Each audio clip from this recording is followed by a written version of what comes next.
Excellent. Bringing together the Promoting Sustainable Easton committee for our meeting tonight.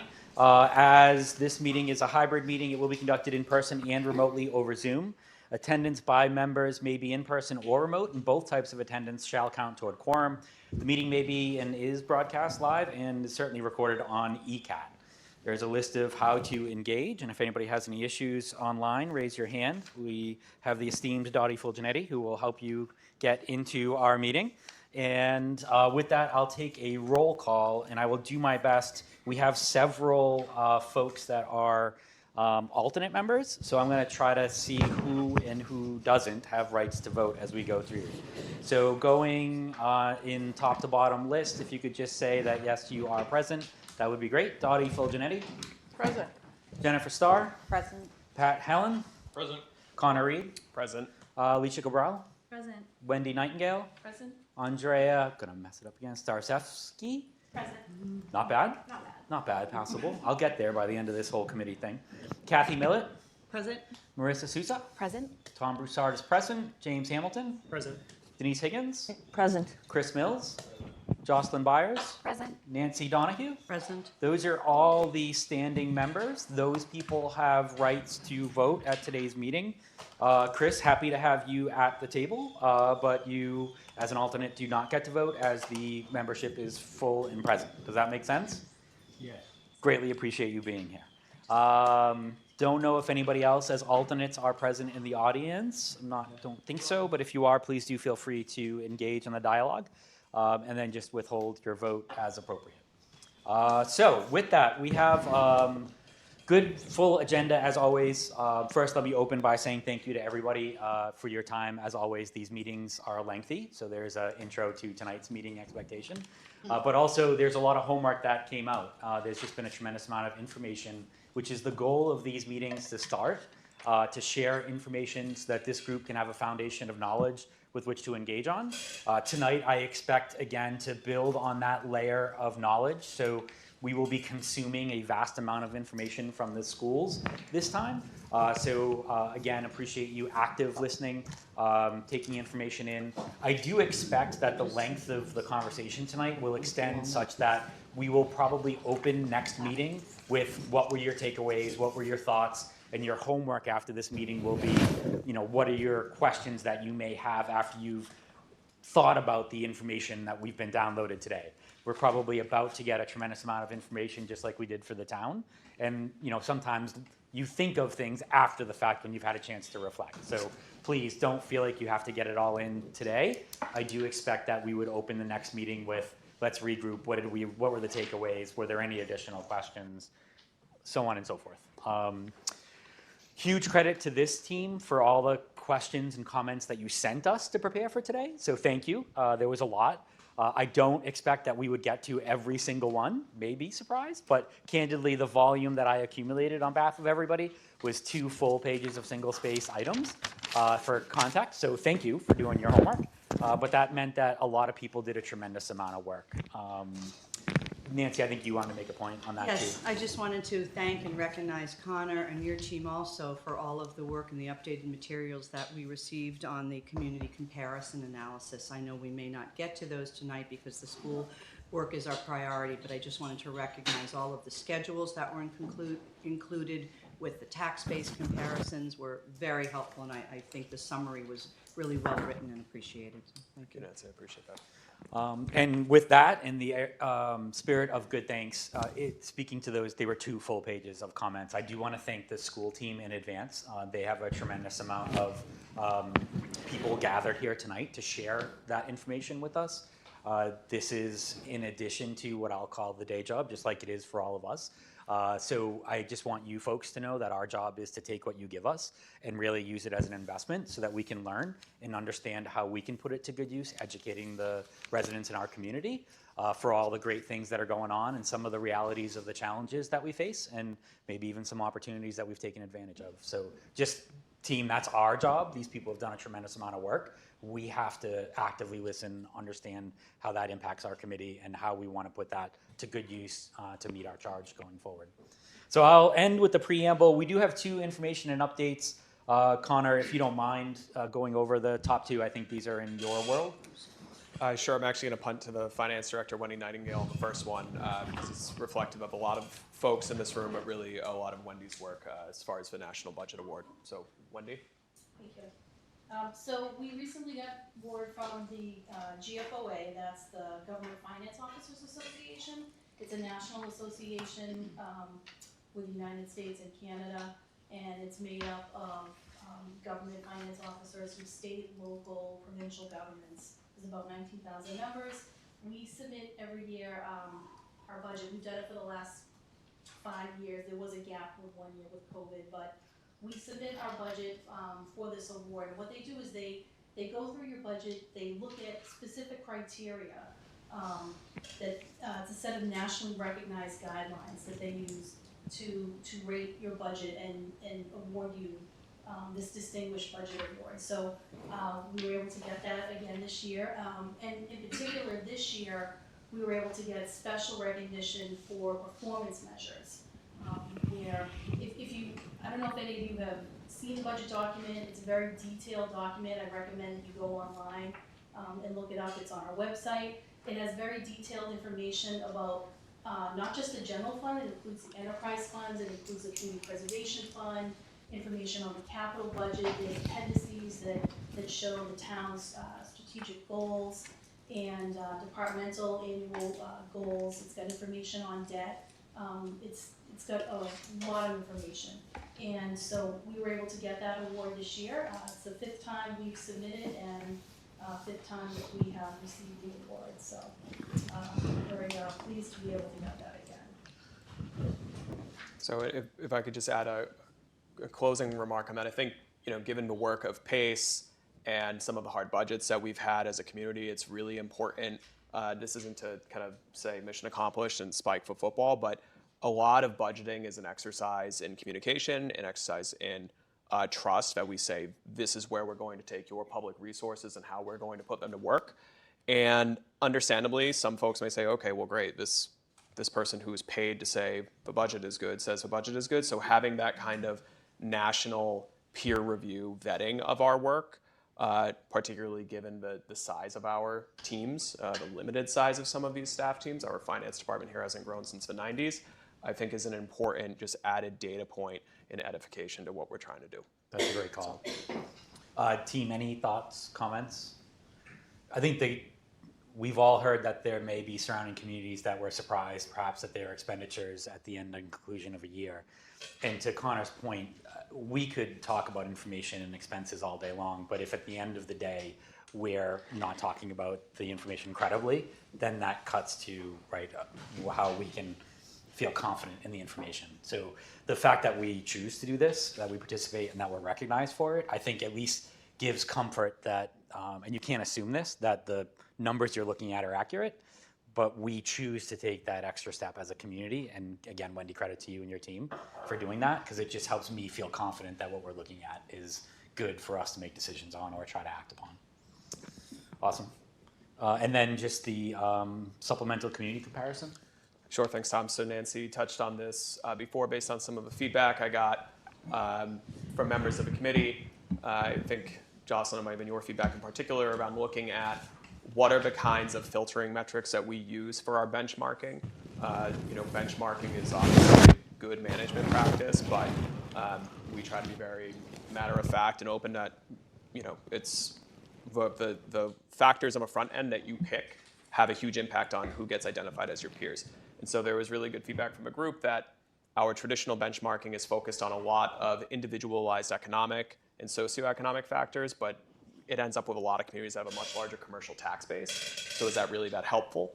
And so that gave me the inspiration to go back through the state data sets and look at, okay, well, where are the communities, where do we fall in the entire state? What are the communities that have similar residential versus commercial, industrial, personal property tax bases to Easton? And get a kind of comp group there and look at how are we performing on matters of new growth compared to that group. What does our new growth look like over a 10-year perspective compared to our historic land value split, so to speak? And just try to, add some additional value there. I'm not giving a presentation on it. You've all had it for a while, but I'm happy if anyone has any feedback or questions, if it was helpful or if it was dreadful and monotonous. Happy to quickly respond before we move into the schools. It is ironic the cricket sound started playing. That was really good. Just a touch I would of like that more irony. often when I speak. Team, any thoughts, questions, or feedback? Awesome. I did think it was helpful, and I was thinking, like, what's the, as I'm reading it, like, what is the purpose of this? What's the takeaway? And to me, the takeaway was it just kind of further solidifies the opinion that some of us have had that Easton is, budgeting well compared to other communities. But I was curious, like, did anyone else have a specific takeaway, maybe that is outside of just that? Or maybe that is the Team. takeaway.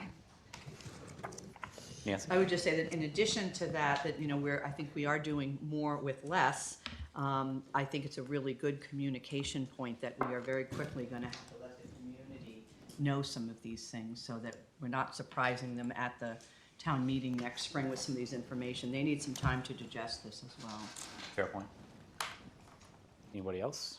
I also think it's valuable that there's sort of there's a certain, we're going to look at this community.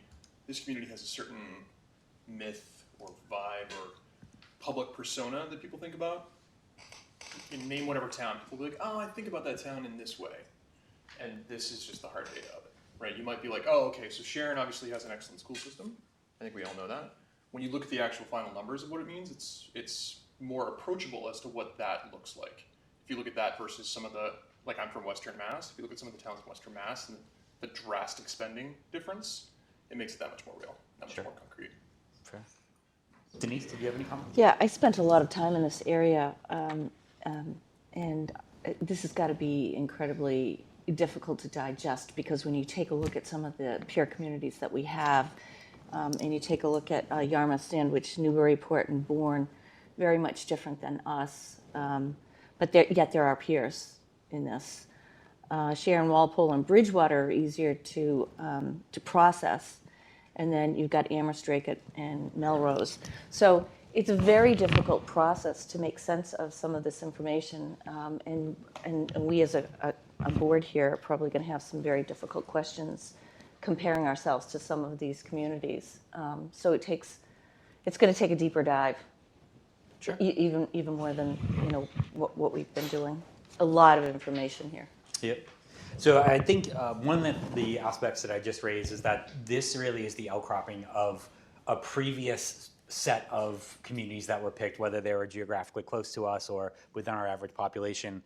And Jocelyn had a great question that drove another specific comparative set based upon this type of information. So to me, I first of all, thank you for the questions. That's what we need. If you're asking it, somebody else in the community will be asking it. And if we can look at this through as many different facets as possible, then we're going to do a better job. We'll have already looked at so many different viewpoints that'll be helpful. Secondly, that I'm appreciative of, while you did an incredible write-up, I guess I want to encourage our team and challenge you all. So in the information are links to the exact data set that Connor used, that I used. So if anybody wants to say, I'd like to compare against A, B, C, 1, 4, and 7, have at it. And then share. That, we need that because we may not have thought of those 6 or 7 communities to compare against. And it may either affirm or lead to more questions. The other thing is the same thing with DESE. There are links here to information that you can go back and just spend hours and try to understand and learn. I think we at all different, shouldn't say we, some of us here have had for different reasons opportunities to go and do that, whether you're in the school, so you're in DESE all the time, you're looking at data, comparative sets, you're building a budget for next year. But this team, I would just encourage you to go do it. You'll might find a new question that we could all benefit from. So please don't wait, don't dive in later. Dive in now and share a question or an observation, and we can bring it up at the next meeting, if that makes sense. So in addition to an awesome summary, giving people the ability to go fish is impactful. And selfishly, it's just practical because there's finite hours, right? And so May is going to come really fast. This committee's first job by the end of December is kind of establishing what we hopefully agree is the consensus reality of our current state of affairs. And that is part of why we are sharing those data links for people to go kind of choose your own comparative analysis adventure, because I will do as much as I can, but I can't do all of it. Dottie? I was going to say, can you just, like, for the people at home, kind of do a refresh on what the original data set was? Our surrounding communities around us, our neighbors, and Yeah. then there was per capita. And I can't remember what the question was that you specifically asked Jocelyn to bring in all those other. Sure. I think the second one was just literally pure average population size. So we did a comparison for that. Then the third for Jocelyn was literally looking at, I believe it stemmed from understanding some communities have a commercial versus residential differential. That was one of the points that you raised. Yeah, I think it was just, we were comparing to a list of towns, and a lot of it did seem apples to apples, but then when you think about the town, sort of actually what you kind of just mentioned with what we think of a town, you know, we think of Mansfield, Xfinity Center, Foxborough, well, they have Gillette Stadium. So I think in our conversation that came up, and it led to, let's dig a little further into the data of, you know, is Easton making as much money as Foxborough and Mansfield? Well, no. So are there other towns that we could compare as well? And I think it's in addition to, it's not a Right. replacement. It's not replacing. It's just a different way to look at different data sets. But if I could jump in, I think, Dottie, correct me if I'm wrong, your question is, how do we come up with that first group? No, of I was peers? just like when Denise was saying, you know, we're comparing ourselves to Yarmouth, and that might be kind of difficult, like, you know, Newburyport or whatever, these other places. I just thought it was important to talk through, how Sure. did we get there? How did, you know, how did we pick those? And I think that's important. So how we picked this peer group based on that feedback was I took the publicly available data from the Department of Revenue on how much of a community's given taxable land value comes from their residential tax base versus their commercial, industrial, and personal property tax base. You throw that in a data sheet, you sort it, you know, greatest to smallest. Easton actually, while some of our neighbors have substantially more commercial tax base, like Foxborough, Mansfield, Easton's really close to the state median. We're the 53rd percentile.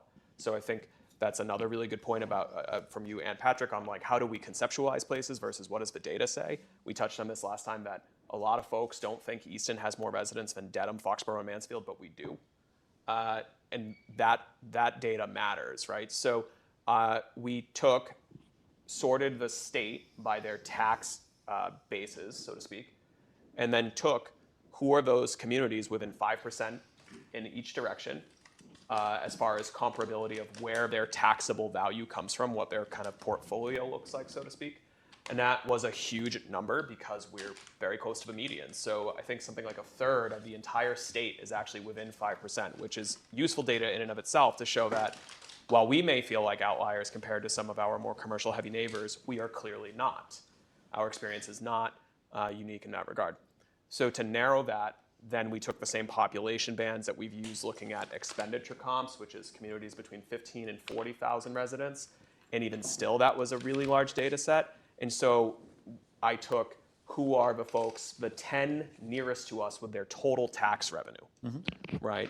And so certainly some of the things that, you know, one thing that jumps out at me immediately with some of those communities is they have regional schools. That's a just completely different universe. But at a certain point, you know, if you can't qualify everything out because no community is exactly the same. But so as far as, for sure, I thought that too. I'm like, I don't even know where some of these places are. I'm not the best geographer.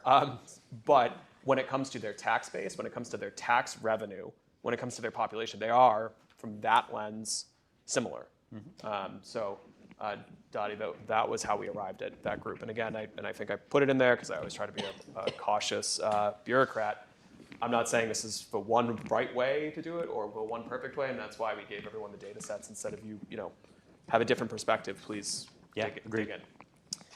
Lastly, and then we'll move on. I apologize. I know we're handling some team business, then we can get to the schools. But I do want to point out that the goal, as always, is to educate and share info. So included in there, and I like this part because it makes it real, is information about tax burden comparisons. And that's really important to know. There's information about overrides and new growth, and it's not provided anything but informationally. You should have that at your disposal to understand some of the dynamics that we're working with and how we arrived at this situation in this particular committee.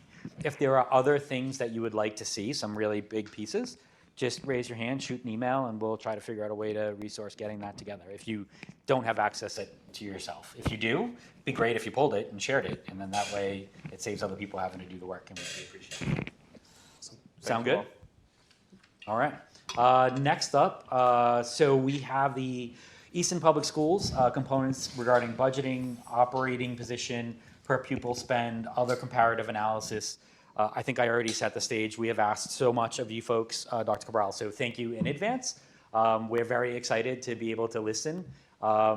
Let's try to consume, team, active listening, and then we'll regroup at the end and figure out what we want to do for next steps, if that sounds good. Perfect.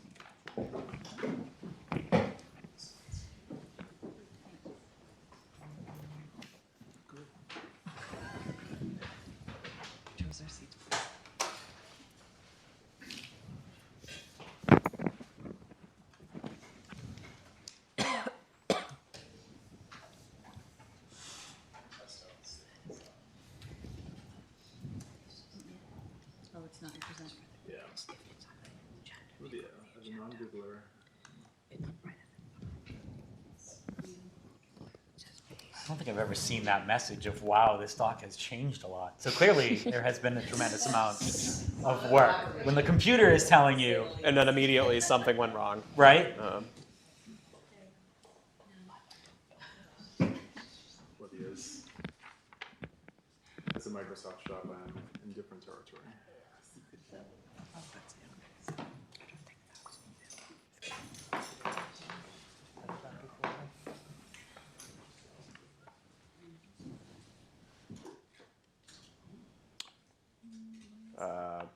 Wow.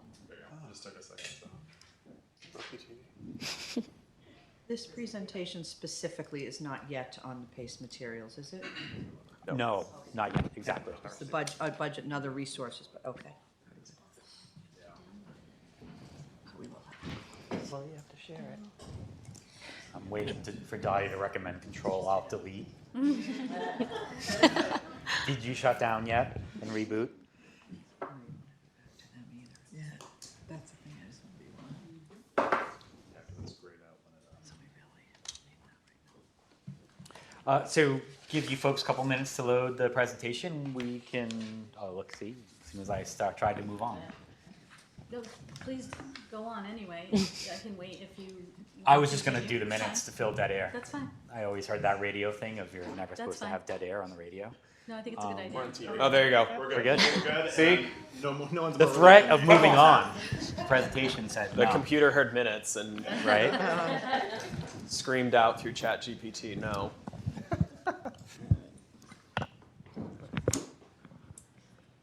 Okay, thank you everybody for having us. I am aware that this mic is for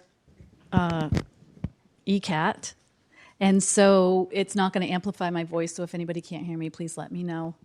That's also true of my co-presenters here tonight, so if you can't hear any of us, again, just let us know. I would like to, first of all, thank the members of the committee. We received a great number of questions, data points that people were looking for, and it cut out our work for us. And so I hope you will own the responsibility of the length of the presentation and bear with us. We did, because we are teachers, we did put in slides to demarc different sections. So at any point when we get to one of those and you feel like it's necessary for a break, Chair, please let us know. We're completely flexible and we're happy to do that. Will do, thank you. I appreciate all of the interest in the budget. We regularly beg people pretty much to come to school committee meetings and to town meeting to hear about it. So it is actually something that we are very pleased to have an audience and to get these active questions. And so we are very thankful for that. I also want to let you know that we finished this presentation, which still is in development, about 7 minutes before we got here.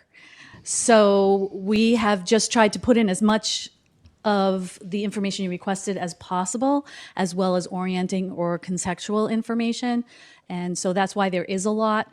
I am going to beg forgiveness as a recovering English teacher in advance. I am aware there must be some errors in either the formatting or punctuation. I know I have two numbers transposed that I need to tell you about. Please forgive us. We will give you a final version.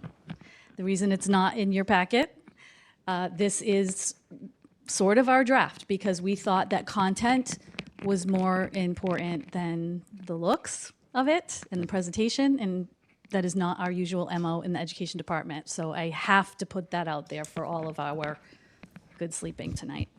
And then I also want to thank my team. We had to do this together, as we do everything. But this was, as you noted, we're certainly not complaining. We are actually excited about this.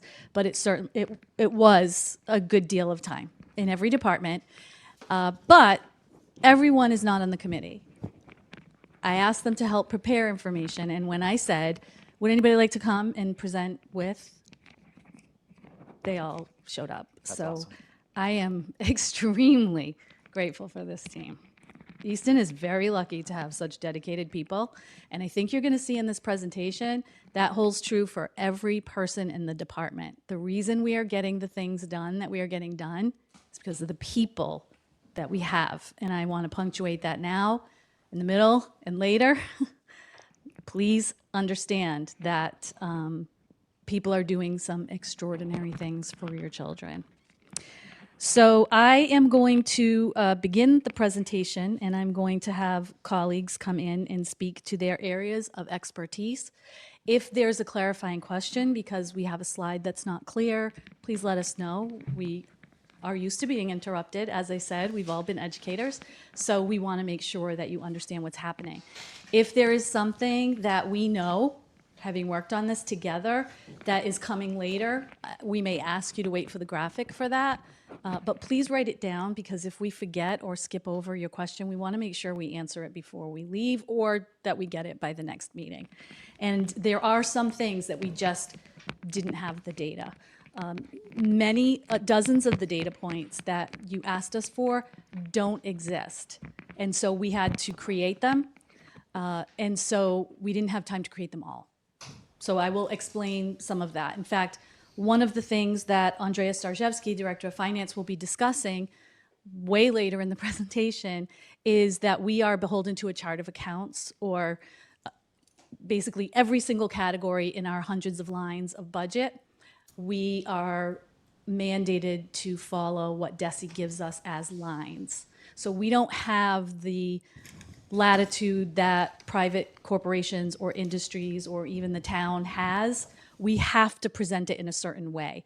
So while what you asked for is really common sense and makes sense, and we love the way you're asking for it, we don't prepare it that way because DESE needs it another way, and that's just mandated.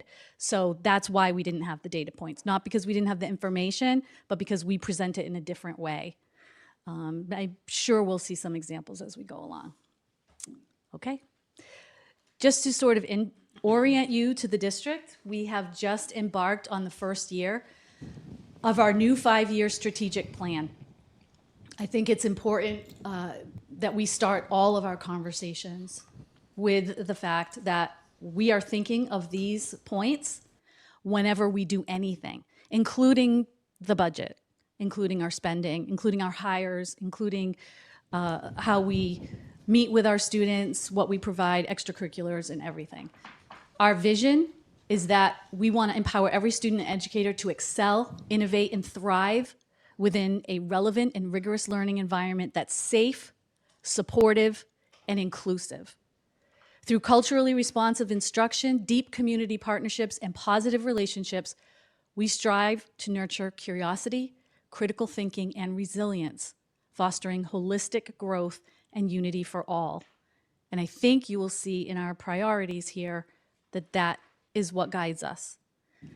We have also created our mission and our equity statement. This is the first year that we have a finalized equity statement based in the 4 commitments to the community of examining all systems and practices, having leadership and voice opportunities, having a reflective curriculum, and diverse staffing and community engagement. This is going to be publicized this year to the community, to our staff, it's going to be on our website, and once again, it's going to be the compass of everything we do, so you may be seeing it frequently. We hope you do, and we hope that you will hold us to our vision, mission, and equity statement. Some of the things we provide, I think a lot of people who have been to school think about their experience in school. But there are a lot of things that happen for our 3,500 very unique souls that we have every day that every student doesn't experience, and you may not have experienced as a student. And so we provide a lot of services other than academic programs like general ed, advanced placement, and English language learner services for those students that are multilingual learners. We also have mental health and behavioral services through psychologists, adjustment counselors, social workers, and interventionists for behavioral issues. Extracurricular activities like sports clubs and activities. Health and wellness services. We have medical professionals. We do health screenings. We provide nutritional services, and we have several wellness initiatives. We also transport all of our students for free, and we have specialized transportation for special education students that require it. Technology and digital learning, we have a one-to-one device program, which is a huge inventory of not only devices, but infrastructure and software. Internet access and digital literacy programs. We have a preschool program that's an early learning program, pre-K, that is a special education program. It's for students who are ages 3 to 5. Career and technical education, we have vocational skills, we have career pathways and early college opportunities for our students, and internships and job training at the high school level.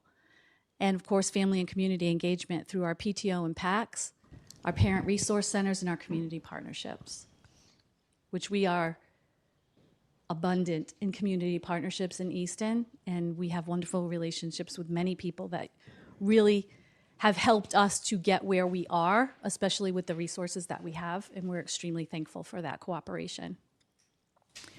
We were asked about student enrollment per grade level over time. This is a data point of it, but I also have it in a line graph. You will see that it fluctuates, but mostly it seemed to take a dip around COVID, but we see that there is a recovery since COVID. Where we're seeing the biggest increase, this is all schools over time, we're seeing the biggest increases or growth in pre-K to 2. That it shouldn't be a surprise. It's part of the build it and they will come philosophy. People are moving to Easton to attend the Blanche James Elementary School. That will have a ripple effect through all the grades, which is a fabulous thing for our school and for our town. Something we worked very hard to achieve for this exact purpose. Yes. In the previous slide where you saw all the grade levels, this is a perfect example of where we were working up until the last minute. I'm sorry, one more slide. Actually, yes. In the updated version that did not make this slide, that pre-K numbers are in there as well. So I just wanted to note that. In the one that you have. So that's where you see the line at for Blanche James PK to 2 is going up a little bit. That's inclusive of the PK numbers as well. Thank you. Yes. Budget overview and process. Andrea? Thank you, Dr. Cabral. So for the first couple of slides, as part of the budget overview and process, I would like to highlight the graphic that is before you. Within this pie chart, it's a representation of our fiscal year 24 and 25 budgeted numbers. We have several high-level categories for how our chart of accounts breaks down some of our expense sections or areas. The largest portion that we have is our salaries and wages category. I just wanted to highlight that. That is 82% of our total budget. For those in the public and for those that are not familiar with the way our school department is structured, that varies a little bit differently compared to some other industry categories. 82% is an an astounding number compared to other municipalities I've worked for and in private industry, where the personnel costs can range anywhere from 25% to on average about 60%. So I just want to make sure that the public is aware of what our Easton Public Schools is comprised of as far as staffing. We have more than 600 FTEs. So the next category, if you can go back just one more slide. You just define FTE. Yes, so that is full-time equivalent unit of personnel. So one body, basically, as far as we consider personnel costing. So for that yellow shaded category, purchases of services, about 15%. That represents most of our vendor contracts, transportation, miscellaneous services across the district. Then we move into materials and supplies, which is about 2.1%. And then that last chart is a category called other charges, which is only about, actually I don't have the figure here, but I will pull that up. As far as the percentage, it's a negligible percentage. I believe it looks like 0% when I have it called out in the pie chart, but that is in-state travel, some professional memberships for our district. And then just as far as salaries and wages go, that's for the actual quantity of the 82%, that's $40.8 million. Purchases of services is $7.5 million, and materials and supplies is $290,000. And then can you move on to the next slide, please? Thank you very much. So this, yes, pardon me? 0.6%. Okay, thank you for the math. Thank you very much. I appreciate it. So for this graphic, I thought it was important to highlight as part of our fiscal year 25 salaries, what is considered collective bargaining agreement salaries versus non-collective bargaining agreement salaries. So as far as our different union agreements, that is 86.9% in salary and wages and 13.1%. So our non-CBA consists of different positions such as our ABA techs, our BCBAs, some of our central administrative staff, and I'll get into a little bit more detail. I can get into a little bit more detail from like a listing perspective if the group would like to see that in the future for what that looks like. But I think it's important to highlight just the mix that we have as part of how we're set up in the school department for our structure. And I will now hand this off to Dr. Cabral. We thought as a team that it was important to help people understand our budgeting process every year. We've used the same process for almost all of the years that I've been the superintendent. It is a distributive process. It's taken us a while to get better at it because it's not something that people were familiar with or really even expecting at first. And so I think over time, more and more people have gotten involved in it, which is exactly what our point is and why we're looking to have every last person in the district involved. We start, of course, with our strategic plan, which is always our core. And then in December, usually, so it will be December this year that we'll be preparing for town meeting in May. We start with staff input. So the principal team is our leadership team. We meet with all of the principals and assistant principals, and they spend 2 staff meetings, either January and February or February, March, if we're falling behind. But typically January and February, they spend 2 staff meetings with all staff to discuss the strategic plan and where are our gaps? What resources do we need to help us hit our targets, hit our goals as a district? And they provide their input, they prioritize their input, and the principals then in February, usually late February after the February vacation, they come and they present to the leadership team what it is that they feel their schools need based on the staff input to help us meet our targets and our goals. Those presentations help us as the executive team review it at a district level. District, we have the viewpoint of not just the operating budget, but we also have the viewpoint of any grants that we have, of our revolving accounts, of different revenue sources. And so we take that information and we prioritize across the district based on no dollar figures. We're working simply on our current level of need. And so we take that information and we bring it back to the principal team in March. and we present to them. And we say, this is what we heard, this is what we see, this is how we've prioritized the budget, give us your input. And then they may take an opportunity to say, well, maybe I wasn't clear enough about the need for this. Maybe I would like the team, meaning all the principals and all of us, to prioritize this for this coming year, and maybe this we can put off in another school on a different year, because our budget is a big family, and so we have to make sure that we're allocating funds across the schools every year. We then come to a final estimate, we quantify it, and we send it back with the principals for them to share with their staff so that they get a final look at it, and we ask the principals if there's any final feedback or questions or anything. I have had staff meetings or a budget meeting in the past where I will answer any questions. There weren't any questions this year that came to me, so we didn't hold the staff meeting, but the principals bring the information back to us as that conduit of communication. And then we begin our public presentations. At this point, we need to start quantifying what these needs are going to cost. And there are some that we try to find as many alternative means of funding as possible for them. For example, if it's goods or services that are over $25,000 with a useful life of more than 5 years, we try to apply for capital.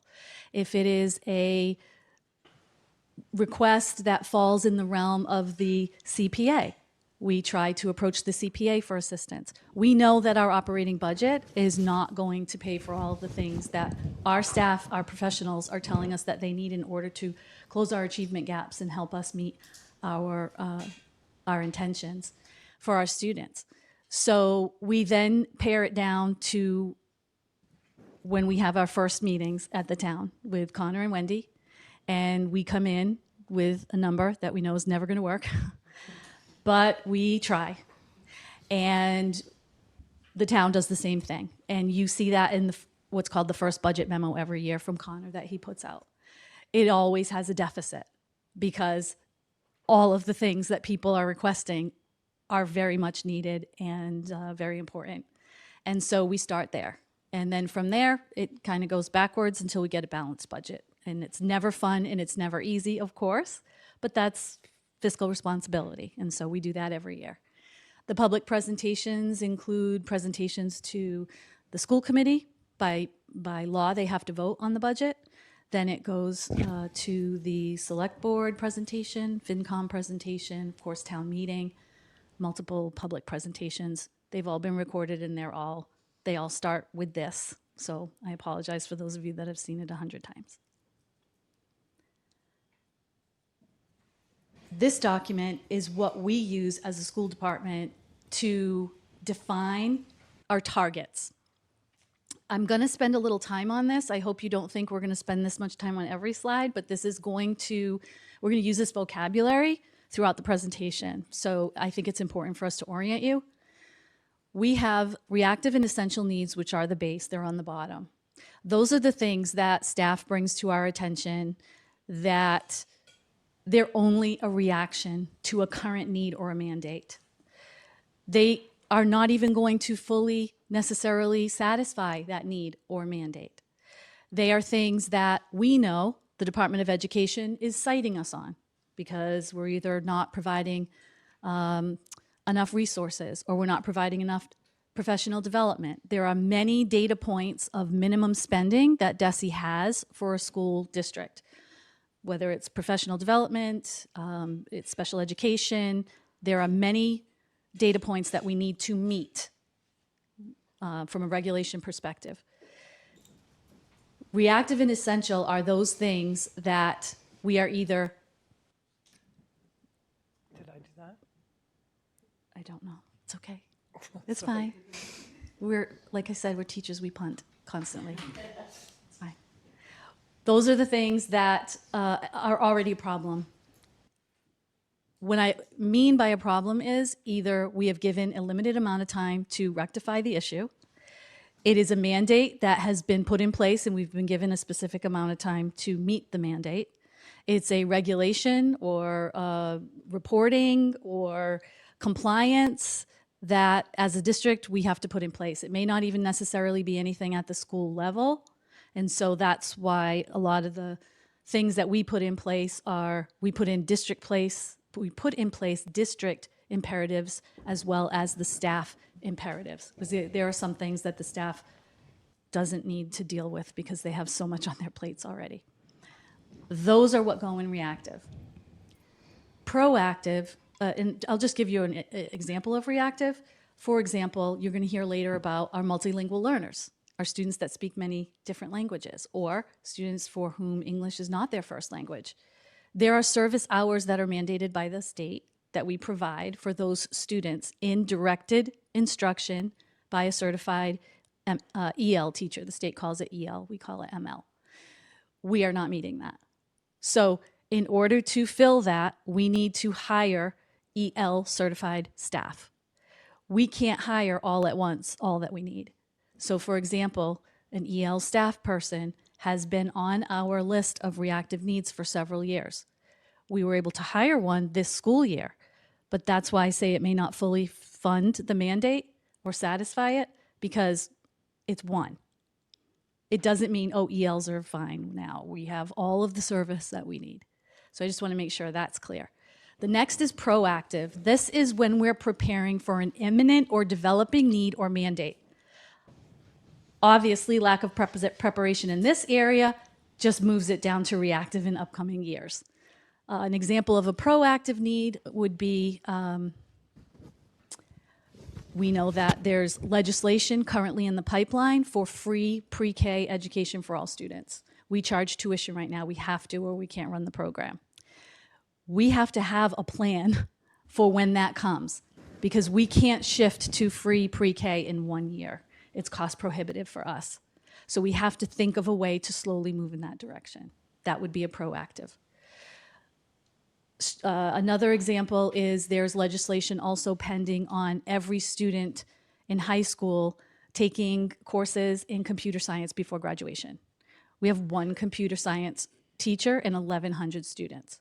So it's impossible right now. We know it's coming. We don't know when it's coming. We can't prepare for it in 1 year. It's something we have to move towards slowly. Strategic is planning for the challenging and evolving needs of future career and higher education. It includes staff and or resources that students and peer communities already access. Strategic is almost a misnomer. Strategic are things that other districts are providing their students that Easton is not. We have evolved a great deal, but most of it has been through cost-neutral initiatives or cost savings initiatives. What we haven't been able to do is advance in the way that other districts and other districts around us have done. An example of that is foreign languages before 7th grade. We have a small exploratory for 6th grade students. Neighboring districts have students starting as young as kindergarten or 1st grade.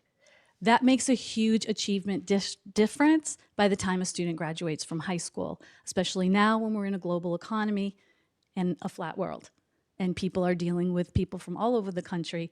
It just sets up a different level of readiness for students.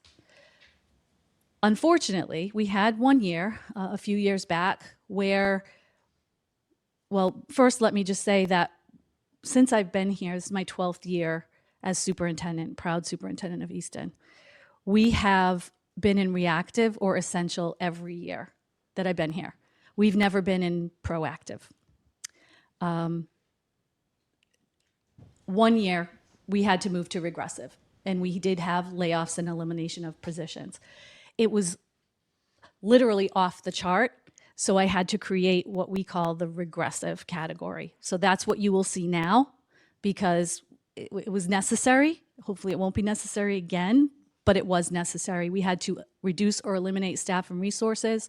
It restricts our programming, obviously. It sends the district backwards, because then we have to build that up before we can move on. We have not been in a proactive or strategic budget yet. I added innovative as well, because our staff is among the most talented educators and service providers I have ever worked with in 35 years of education. And I was getting questions from the public about the definition of strategic, saying, well, you know, that's kind of pie in the sky. Do we really need to go there? And I realized people didn't realize strategic means what everybody else has evolved to, and we have stayed where we are. And so I added innovative because our staff has the capacity to be innovative, to develop cutting-edge, state-of-the-art opportunities and programmings that prepare students to be among the top thinkers and creators in a global society. They do have that capacity, and I just wanted to make sure that that was noted. As I said, FY25, I actually use this as kind of a gauge. We are in reactive essential, but we're at the very base of reactive and essential. Giving you an example, we had pre-K and K sections in there. We didn't have to add them, fortunately. We've added, I think, 6 sections of pre-K and K over the last 2 prior years. That influx of enrollment, we didn't know how many kids we were going to get in January or even May when the budget was passed. And so that would have been very reactive. You can't have 30 kindergartners show up without a teacher. The multilingual learner teacher, we were able to add. The EMS AP, we were able to add. And an update is we were able to add a 0.5 EMS school adjustment counselor, which is a social worker.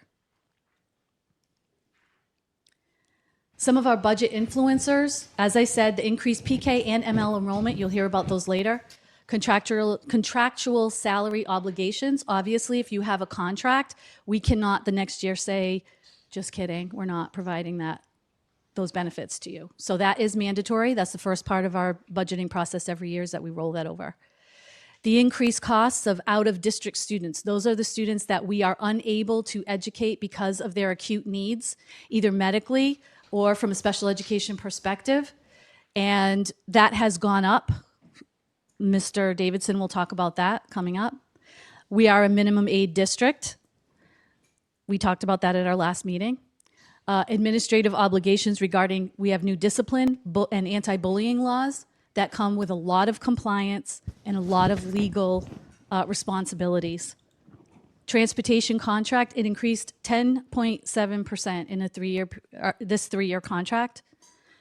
McKinney-Vento is the transportation of students who are in foster care or DCF custody. There have been considerable increases to that. The same for student support increases and Medicaid optional reporting. Those 3 things, we actually get reimbursements for those because the state has acknowledged this is a crazy increased cost for you, which is really unusual because later you'll see a list of unfunded mandates or underfunded mandates. Those reimbursements, however, go to the town and they don't come to the district. And so many times you'll see that the percentage increase in the budget at town meeting is higher for schools. That's where we have the opportunity to get that money back for the specific purposes of the McKinney-Vento transportation, Medicaid reporting, and the opioid mitigation. And we have grants that are being reduced. It is not the next slide, but it is coming up.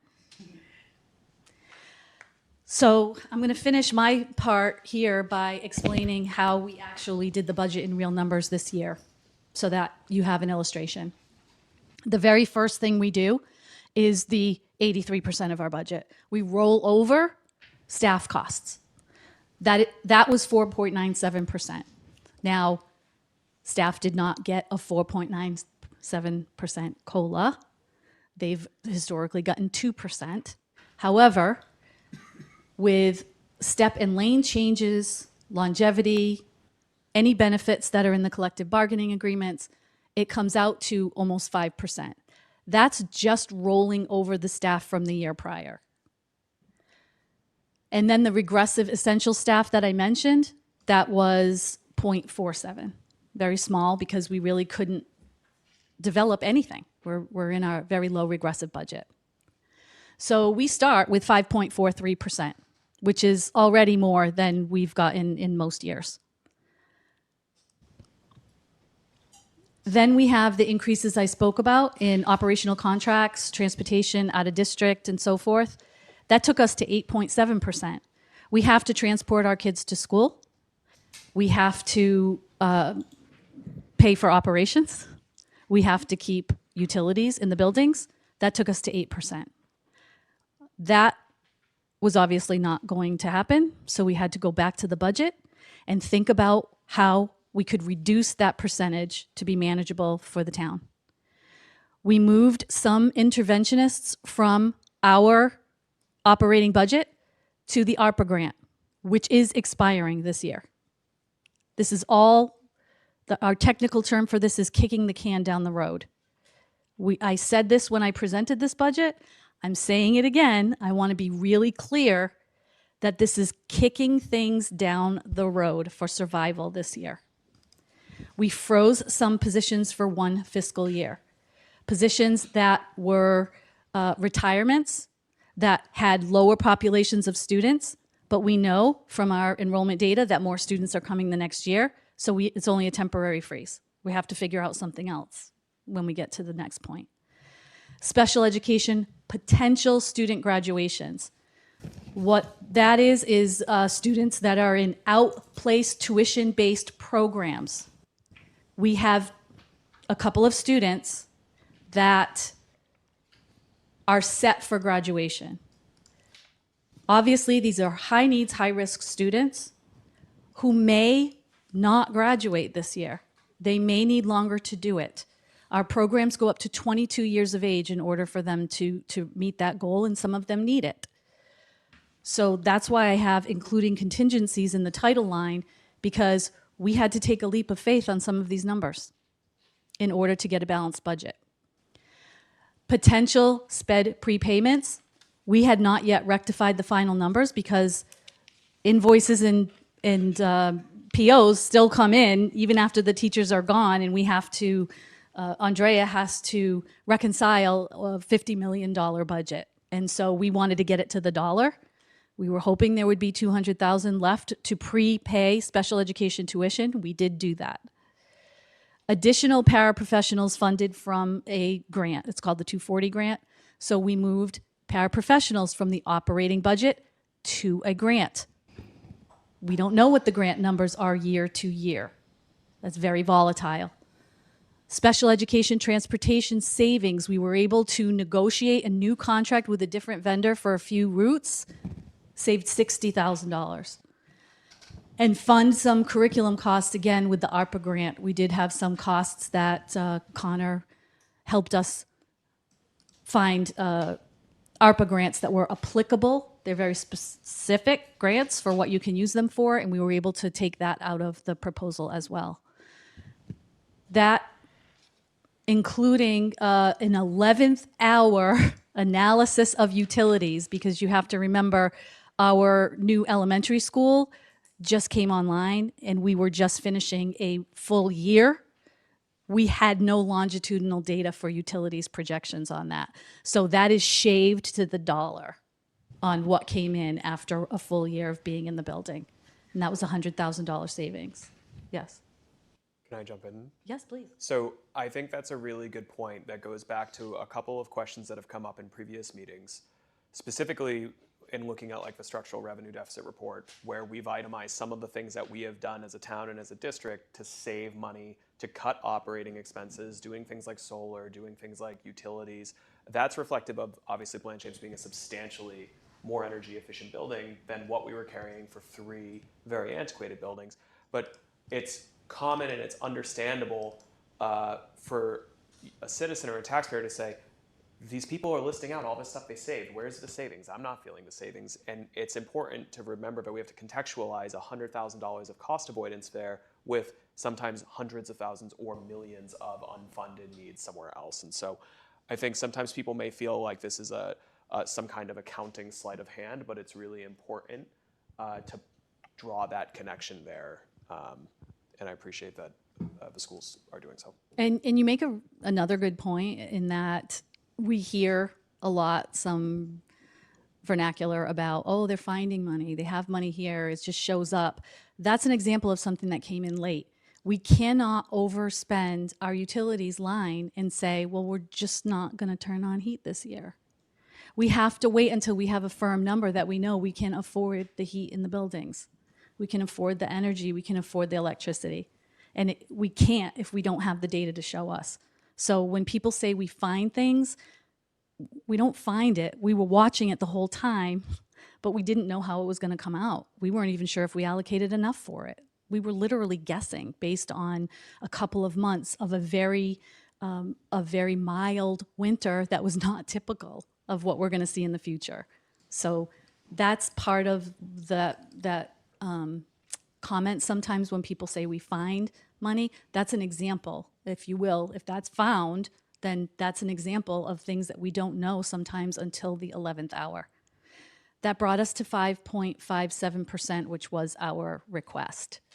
I want to point out that what I said prior, a lot of those were on contingencies. This is a list of things. I noted that I didn't want it to look different from prior presentations, so I kept the data there, pre-K and K potentially increasing, but our numbers stayed, fortunately, for this year. So we subtracted that from the total figure. But these are all things that are either expiring from grants or were put on temporary freezes that we have to somehow account for next year if we're going to keep them. For example, the additional frozen sped support positions. That's a program that I mentioned prior. We have internal special education programs. Sometimes when students are moving from one school to another, we don't need the program in that school for a year until the next grade comes. And so when we have a retirement, we don't utilize that staff member elsewhere. We don't fill it. But we know, because we know the students and we know who's moving up next year, that we need that staff next year for the program. The additional interventionists, we put them in. They're not added interventionists. What we did was move more interventionists from the operating budget to a grant that is expiring. The paras, as I told you, our SEA program, that is a wildly popular and very beneficial program that our data has shown has closed achievement gaps for kids in the summer. It's our Summer Enrichment Academy. We don't have that in our operating budget. Our capital facilities requests, we have frozen those for 3 years because our priority right now is something we could never fund, which is security for our schools. And we have to maintain our one-to-one technology program. We can't, they were paid for by federal grants, stimulus funds in 1 year. We can't replace them all in 1 year. We need a procurement plan to do it slowly. So we are only asking, barring any emergency that we are not currently aware of, for technology and security in capital for 3 years. That means all of our other traditional capital needs, we either are not doing them or we have to find a way to do them in a cost neutral, cost savings way because we don't now have the funding for it from capital. Our curriculum materials, I told you, was from a grant. Frozen some positions that, as I said, are going to need to be reinstated. We may need additional kindergarten staff because our pre-K numbers, as I told you, have gone up incredibly. We had a 10% cut on all materials and supplies last year and this year. I don't know if we're going to be able to sustain that. We had to give a number, and we're going to see how we are able to get through with 10% less on our materials. Early college, which is a program where we provide subsidies for underrepresented youth and first-generation students going to college. We tried to pay part of their tuition in an exchange program that we have. That's in a grant. And our work with raising multicultural kids is also in a grant. That $1.79 million is 3.6%. That means we have 3.6% of needs for next year right now in things that aren't going to exist next year. So when we roll over staff for 5+%, this will be an additional 3.6. I don't think we've ever gotten 8%. ever, not No, since and I've been here. And if I could just jump in and remind folks, like the general fund revenue growth year over year is typically in the area of 3 to 3.5%, with the overwhelming share of that being Prop 2.5, which is just the 2.5% statutory increase plus any new growth. State aid's the second biggest. That's coming in at roughly 1% growth per year. Local receipts are the third biggest. Those are growing really well, but local receipts are about 7 or 8 million out of a $109 million budget. So those can grow at 5, 6, 7, 8, 9%, and that's awesome. It can't eclipse this, right? And so I think that's an important point. To bring a fine point, if I got my math right, school budget's 50% of our expenditure. If 50% of your expense goes up 8 points, that means in total you go up 4 points, everything else held equal. And if we're only getting 3, 3.25, that's the fundamental gap in that particular example we're talking about. Assuming everything else is zero. Assuming You have to everything tap this to make Does that. that make sense, everybody? So schools are 50% of our expense. If they Nope. go up by 8 points, that means the total bucket goes up by 4 points. If we average getting 3 to 3.5% of revenue. James? No, I'm sorry. But you had a no, question. that makes sense. I think that's why we're here, is to figure out what's needs versus wants. Correct. Because it's pretty unmanageable to continue to grow at 8% per year. No, I think what we're saying is there's no way we could, and we all acknowledge that. So nobody's saying 8 points. I think that list is pretty impactful. Hopefully everybody saw the ESSER article that we circulated, and you understand what that means and why that's going away. ARPA, I would argue, is a similar vein of we had it and now we don't. So those are all things. And to your point, James, I think it might be helpful as we go through. Not necessarily today, not live, but yes, like there are state requirements that you have to do those things. Like you have to provide certain accessibility to education. You don't have a choice. You have to provide transportation, so on and so forth. So I think, James, that's a really good point that we should probably tease out as we go through this. I also want to make sure that people know that some of the articles about the spending and not having foresight that the grants were going to end. We all know the grants are going to end. However, the grants were predicated on the notion that students were out of school for 18 months and that they would get back on track in 18 months. And that is not how children develop, unfortunately. And so a lot of these services, like the interventionists, the C program, and the like, and our mental health counselors, are because our children faced things during COVID that you all know. Things that, fortunately, have not been very prevalent amongst our Easton population in the past, like some other schools have. Whether that is the financial instability in the home, divorce, death in the immediate family, food instability, and certainly the lack of social interaction with the uptick of social media it really created a social and emotional cliff for our kids that we've never seen before. And we are trying to recover from that. We're trying to help our kids recover from that. But it's going to take a lot longer than 18 months. So it's not that we didn't know this was coming. It's just that our kids were not reset automatically. And we have to provide the services they need to be reset, if you will. Quick question. Of course. I just want to make sure I understand. So this list here, this is unfunded, or like these are all things that are. These are things that are happening this year, but they are not in next year's budget. It's happening this school year. This school year. But worried about them for the following school Yes, year. they're not in our operating budget. And so if we were to continue any of them, we would need to move them into the operating budget, which means either eliminating some of these or eliminating things in the operating budget, which is already lean, to put them in. And how is this list determined? Is it through the meetings you spoke of earlier with all the principals getting together? Yes, especially for the grants, because they're very specific. And so you have to look at the grants and what can be put into grants, and then look in your operating budget and see what you can move to the grant. This is not a value statement, and it doesn't mean that these are the first things to go on a chopping block. So that's a great question. It's linked These to are things that can be funded by grants. Exactly. These are things that are able to be funded by grants. I couldn't put, for example, a 5th grade teacher's salary in ARPA. Makes sense. I just have a question. Were any of these items, were they previously in the operating budget, or they've all just been grant funded? The bulk of the interventionists have been grant funded because while we had interventionists are certified teachers who work part-time that work with students who have 2 or more grade levels behind, in their academic achievement. And so they work with them to help backfill those skills so they can get matriculated into the gen ed classroom seamlessly. That became, I think we have 19 now.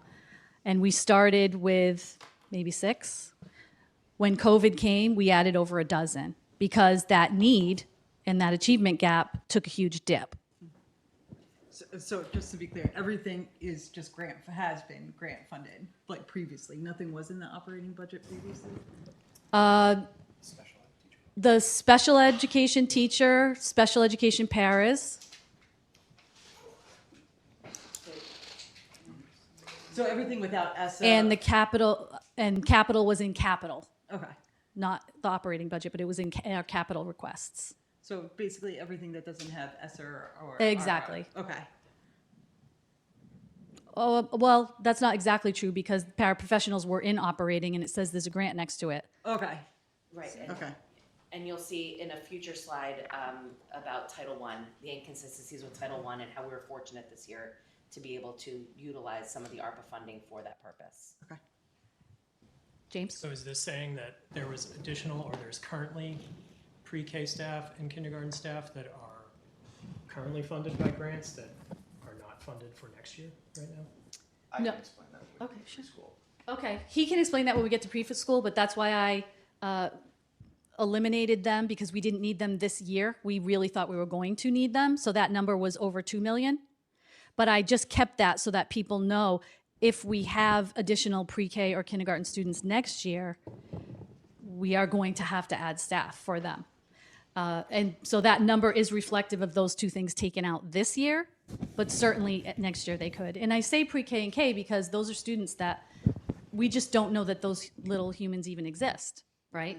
So we don't know how many are going to show up. And traditionally, parents, especially first-time parents, really don't think about school until maybe like August or July. That's way after. That's way after this budget is done. We have orientation and signups in March for this reason, and we publish it widely, and we try to get everybody to sign up, but we always get the bulk of our students in the summer after the budget has been passed. We could not have any positions in there for that, so if we were going to fund them, it was going to have to come from revolving. And the same thing is next year. If we're going to fund them, it's going to have to come from revolving.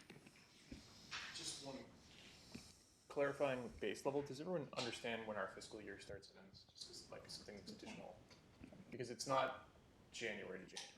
Right. We end in July or start in July? We start We July 1st. end June 30th, begin July 1st.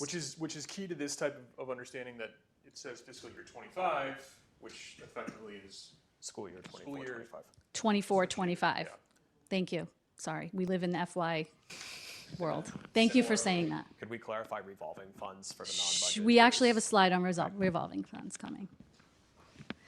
Basically, our operating budget, you use it or you lose it. And so if we're allocating funds for our needs for the next year, obviously we're saying that we need that money. We don't have a bank account somewhere. We don't have a year where we're like, wow, we saved a lot of money. Let's save it for next year, which is going to be lean. If you don't use it, you lose it. And we certainly can't go in the red. It's just not an option. So revolving accounts are very specific accounts that can be rolled over year to year because they have revenue coming into them, and they're going to explain them in a later slide. And they can only be used for very specific purposes as well. It's not like a savings account. It must be used for specific needs. Similar to how kindergarten used to be tuition-based, and now it is not. Is pre-K tuition-based, or does it generate any revenue for the town? Pre-K has a tuition, but it doesn't pay for the program entirely. Okay, so now, within the last few years, kindergarten's become a cost for the town, and pre-K is also a cost for the town. And those are Yes, not just required like programs? first grade and second grade, yes. Okay, but those are not required to be free or at no charge to the Do you want to add the clarification on special ed with pre-K? Sure. Yeah.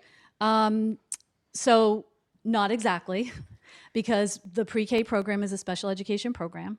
And when students age in at age 3, which is another compounding factor about eligibility, we don't know how many students are coming in September, and we certainly don't know how many are coming in March.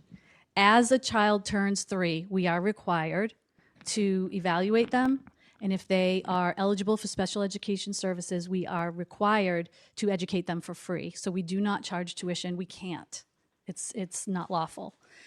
We also cannot have only special education students. There need to be community peers for every special education student. So as the special education numbers increase, we have to increase the community peer numbers. We don't have a choice. And the community peers Are paying tuition-based. tuition. Paying tuition. Does that make sense? Right, but both programs still cost the town money, I guess is my. It's an unfunded mandate. Not the entirety of the program. Sped specifically. So for kindergarten, I think maybe another way to frame your question, if I could, I think there's legislation that says kindergarten. Does kindergarten have to be free It is to not everybody? compulsory, but it is about to become compulsory. And I showed maps. I didn't bring it because I've showed it so much. We were one of, out of 351 communities, maybe a dozen that didn't have free K. And so there's a tipping point where the legislature is going to say, nope, you have to do it. And there's no way we could have afforded it in 1 year. Makes sense, James. So policy in Massachusetts, essentially, whether intentionally or unintentionally set, that, and I'm looking at a 2021 stat, 92% of communities and cities pay for kindergarten. At that point, Massachusetts legislature gets in and basically looks to make that unofficial policy a policy mandate. That way, kids across the state have kindergarten. Now, good planning says what you don't do is wait until all of a sudden you have a materially large expense pop up in a brand new year, and materially large, and I know I sat in those budget meetings. It was almost $1 million. So you can't, if you look at the numbers we're talking about, waiting until the day that happens, I think is a challenge. So knowing that also extends to pre-K. And I'm only explaining the benefit of being in budget meetings as select board and budget subcommittee, that I know that there's a kindergarten story about, like, we're pretty small in terms of the people that don't do it, to the stats we And- just referenced. In addition, as an educator, I have to say, I know this is a financial conversation, but I have to say that it's an equity issue. Because if a student can't afford to have their parents pay, they cannot attend, and they already begin after everybody else. And so, again, it's a question of what does Easton want to offer for their students, and if that's not it, then that's not it.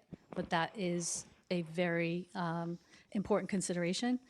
Kindergarten, when I was advocating for that my first year, so 12 years ago, I did a longitudinal study of students just in full day kindergarten and half day kindergarten. It didn't include any students who didn't go to kindergarten. I used 12 matrices that followed only the students that stayed in our district from kindergarten to third grade. And 100% of the students on 100% of the matrices outperformed the half-day kindergarten students. So that is an effect that goes all the way to third grade and beyond. I stopped at the first MCAS assessment. Dottie? I just wanted to put a little context around it too from like a non-numbers perspective. So this was a goal for the select board and the school committee for years. And we talked about every year, how do we get there? How do we chip away at it? Because it is a value, it's a community value to be able to do that. And one of the things that was compelling to me is that if you save, if you save a little bit of money on the upfront, you pay for it by third grade, and then you have to bring in a lot more staff to help the kids catch up with it. And so from a financial perspective, that was a challenge as well. But I remember being ecstatic when we were able to meet that goal of being able to do the full day kindergarten. So it was very thoughtfully carried out all of those years, and we used ARPA money to get us over that hurdle. So I think that I just want you to know, like, there were a lot of groups, and I'll speak on behalf of the select board, that we were all 100% on board with that. Yeah, no, and I'm certainly not against it by any means. I'm just, from a budgetary perspective, that is taking grant money that isn't forever, and now it is a fixed expense. But it also, like I said, you pay for it now, you pay for it later. It costs you more later. And just to be You know. clear, Dr. Brock, correct me, but this is no longer being funded through the grant. Correct. Kindergarten is in the district Yes, that's operating why it's budget. crossed out. Yep. I think what this is showing is the schools attempting to look into the future when they're balancing a budget in April, saying, well, perhaps we'll have 1 or 2 additional classes worth of young learners coming in. And when I said August, I wasn't poking fun at our community. I'm a new parent, so speaking from experience. And saying we don't have the capacity in the operating budget. So if we do need to meet that need, and it's crossed out because they did not, that would have had to have come from those revolving funds. So right now, kindergarten, I believe, is in the budget. Yes, as is pre-kindergarten, with the revenue from the tuition that's coming in as well.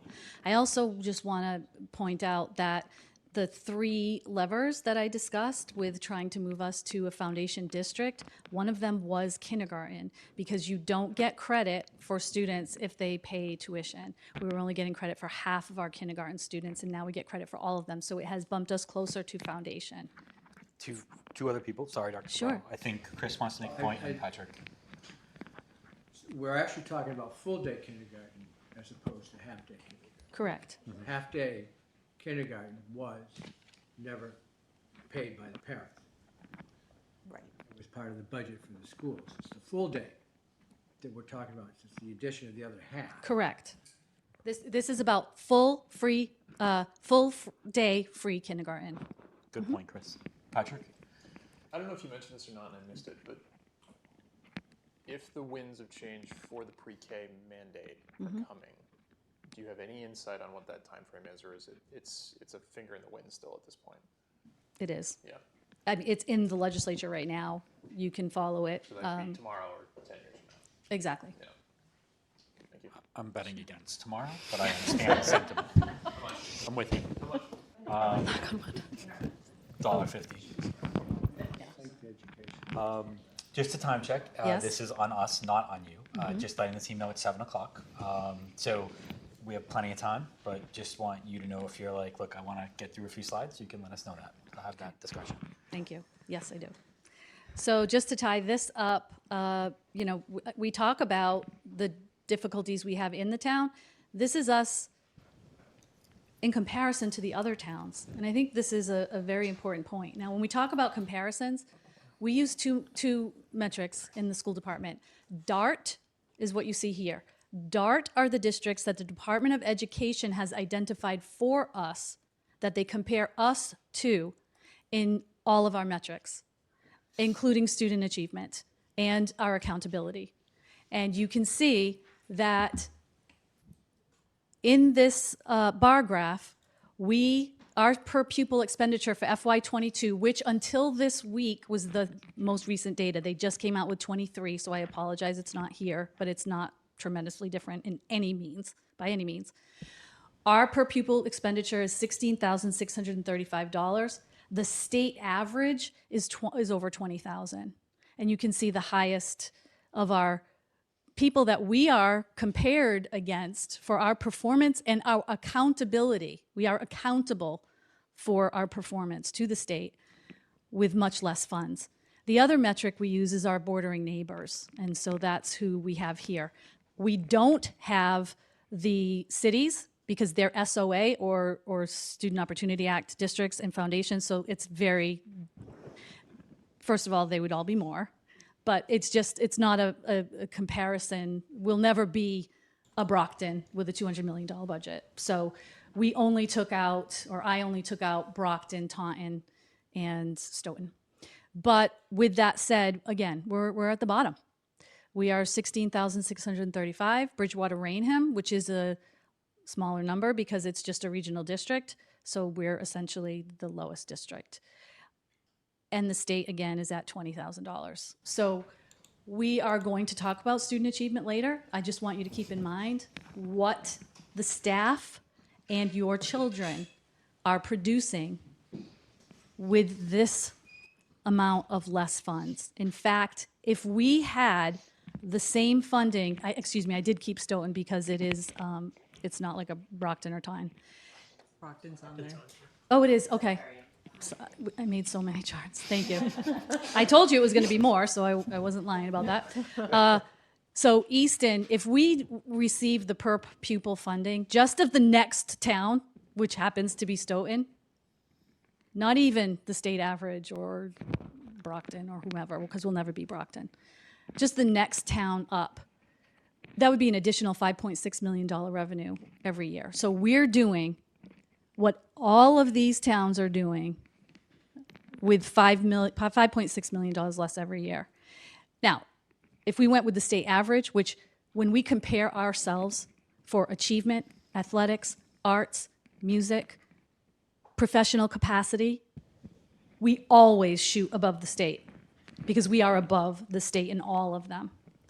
But if we were at the state level for funding, it would be an additional $12 million a year. And we far outperform the state on every metric. Is that at the $30 per pupil or the $100 per pupil? This is the either 30 or 60. Okay. So still not the newest, most advanced. No, latest but area. that's across the board for everybody that's on that chart, so it would be the same. Yep. Connor? So I just want to highlight, so Stoughton, that's a differential of functionally 10% over Easton. And then the state average you're looking at is substantially more than that, right? You're looking at 23 to 25, Tom will correct me, percent differential. It's up there. Yeah. I think they've said they're good on the percents, so I'm going to hold back. Fair enough. And I'm saying state average because we're not a Wellesley. We're not. We don't have the funding that Wellesley does. But we're also not the people that are at the bottom of the list. We're above average. Well above average. Number 34 to be exact. To be clear, you're talking about on outcomes, On outcomes. not on spending. Yes. No. No, just want to make sure that's, Our spending is less than all of those people. no, I'm just, for folks Okay. at home watching. Thank you. This spending is not above average. All right. Wage adjustment factor, I just put this in here just to, again, show the situation we're in. We're at the bottom again. These are all of our neighbors. I mentioned this at our last meeting, and I don't know if people understood what that meant in a quantifiable way, so I just wanted to throw it up here. So, for example, we get the 100% wage adjustment factor. Wage adjustment factor is, we're put in a labor market, and as you can see, ours is the Brockton-Bridgewater labor market. Brockton, obviously, benefits well, much better than we do, and Bridgewater is in a regional district. So we are in the Eastern Triangle, which I often say, that we get 100% of wage adjustment factor, which is a factor that economically, the theory is that where you are geographically is what you need to pay your employees.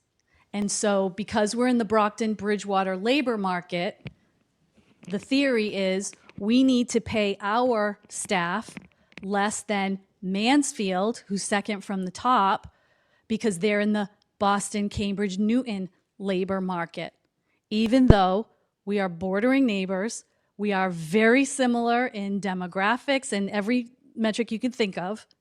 And so for every almost $10,000 we get, Mansfield, for example, is getting $10,500, which is multi-million dollars a year. And so it's not, I don't want people to think it's just about spending. It's about what is coming in as well. Because I would imagine, hey, the question is, well, isn't everybody else facing these same expenses? Yes, they are. But they have more revenue coming to them from things like the wage adjustment factor. This is, by the way, the item that we had asked Senator Timilty to put in Amendment 22 to try to change us to the Boston labor market, and it failed quite resoundingly on the Senate floor. But we are not going to give up. Could I just ask to clarify, so those figures are, is that per pupil, is that per? That's part of the per pupil expense. But for every $9,967 we get, Yes. these towns all get that other percentage. Right, so that Yes. translates then into 6 or 7 digit impacts because you're talking about that as a factor on thousands. Multiple seven district digit impacts, yes. Thank you. Yep. And we are going to talk about grants unless you want to take a break.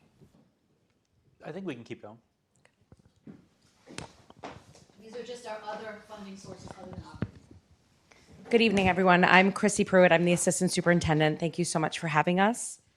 Our entitlement grants is often a balancing act when we think about federal funding and the inconsistencies that arise with the entitlement grants. One thing I do want to point out here in these various grants that we do receive regularly is you can see some consistencies with some of our grants and some major inconsistencies. So for example, our special ed IDEA 240 grant, you'll see an increase throughout the years, minimal increase, but still increase. We pay for our paraprofessionals through that. However, if I draw attention to our 305 grant, which is our Title I, you can see just within 1 year, without much notification, we lose $150,000. And again, that actually funds many of our interventionists. I also want to point out that our interventionists in the district service between 550 and 600 students per year, only in grades K through 8. So that's a large population. And when we get to our achievement data, you'll see the need for our interventionists and how important they are within our educational process. I also want to point out that we hover the way that the Title I and Title II, Title III, Title IVA funding is looked upon is through a federal metrics, and we hover around the 5% mark for low income using the federal metrics, which is different than the state metrics. And because of that, when we are under 5% in any given year, we lose $150,000, for example. When we are over 5%, we increase our spending. Our allocation. And so that is something that's really, it just varies year to year, and we get notification of that over the summer. Those final numbers come out over the summer. Fortunately, this year, we were able to keep the interventionists that we had last year through the use of ARPA. So the ARPA funds that the town had allocated for us. So that's approximately about 6 interventionists that we were able to move into the ARPA grant with the loss of the Title I funding. However, as Dr. Cabral noted before, the ARPA funding is only for this current year. Where does the state get the data that allows them to know where we fall in these? I think I know the answer, but I want everyone else to hear that. So it's actually pulled from the census, and it's from the federal government that pulls that because Title I, Title II, all the title grants are actually federally funded. So that is the census, and that's why there's always that big advertisement, that big campaign to make sure that the census, that we fill out and complete the census, because if we don't have those numbers, we see it in our funding. Yes, another question just Sure. about the ARPA for the interventionists. Is that like going away, or is it something you just have to apply for each year and you roll the dice? So ARPA was provided to the town through COVID funding. Okay. And so that is just like ESSER 3, all of our ESSER grants, that is going to be completely terminated at the end of this school year. All right, I'm going to hand this over to Andrea. Oh, did you have a question? I'm sorry. Just out of curiosity, the 5% for the Title I, how does that match with the communities that we're comparing to? What percent for Norton, what percent for Stoughton? Do you have any idea? That's a great question. I could make a comparison for the Title I. It does fluctuate, like we said, from year to year. I'm not sure. I'd have to actually look at the actual funding for each surrounding community to see what they receive. So I can do that and get that and add that to this presentation for everyone's purpose, everyone's information. So I know town administration. I'm so sorry. I just want to add, our student body 16% of our students qualify for free or reduced lunch, which again is a federal figure. So those do not jive. I have talked to our legislature about that. I have talked to the Title I grant department at the Department of Education. I've talked to the former commissioner about it. Nobody can help us understand except that they say that the measures they use for the poverty rate and low income are different.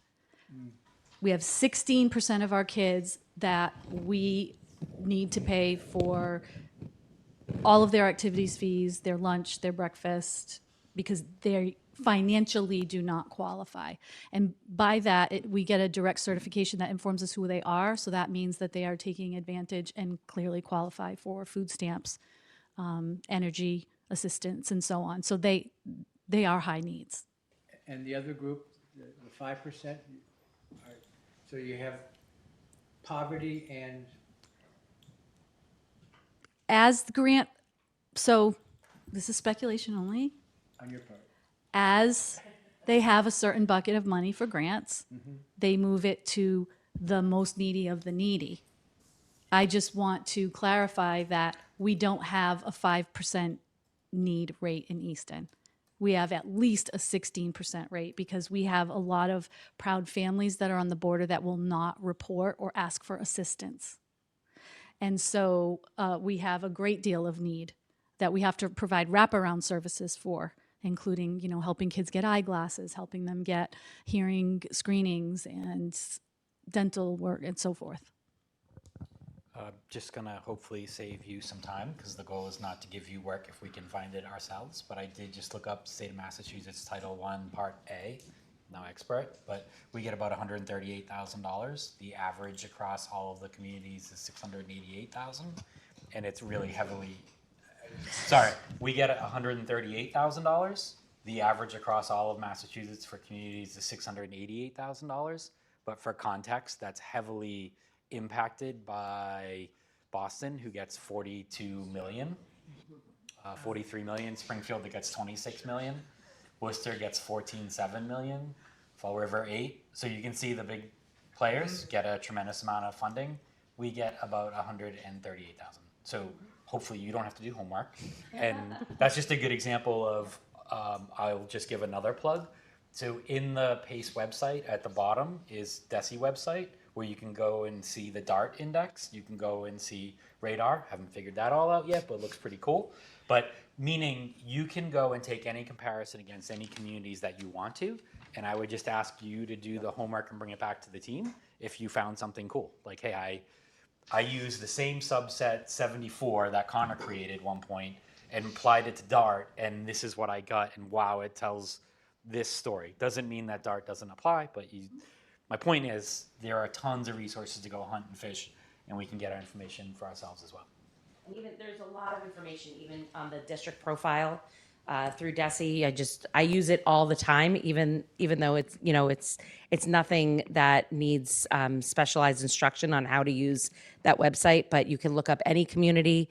It shows you financials. It shows you assessment data. It shows you enrollment, population, exactly. And you can look it up for any town throughout the Commonwealth. I literally just put into the Google MADESE for DESE district profiles, and then it brings you right there, and you just search by the actual district itself. Perfect. And I think that gets back to a point that Chris has made, appropriately so. The goal is illumination and education, and that's another way to say transparency. But all of this information that we have access to, that we are being given, we have access to.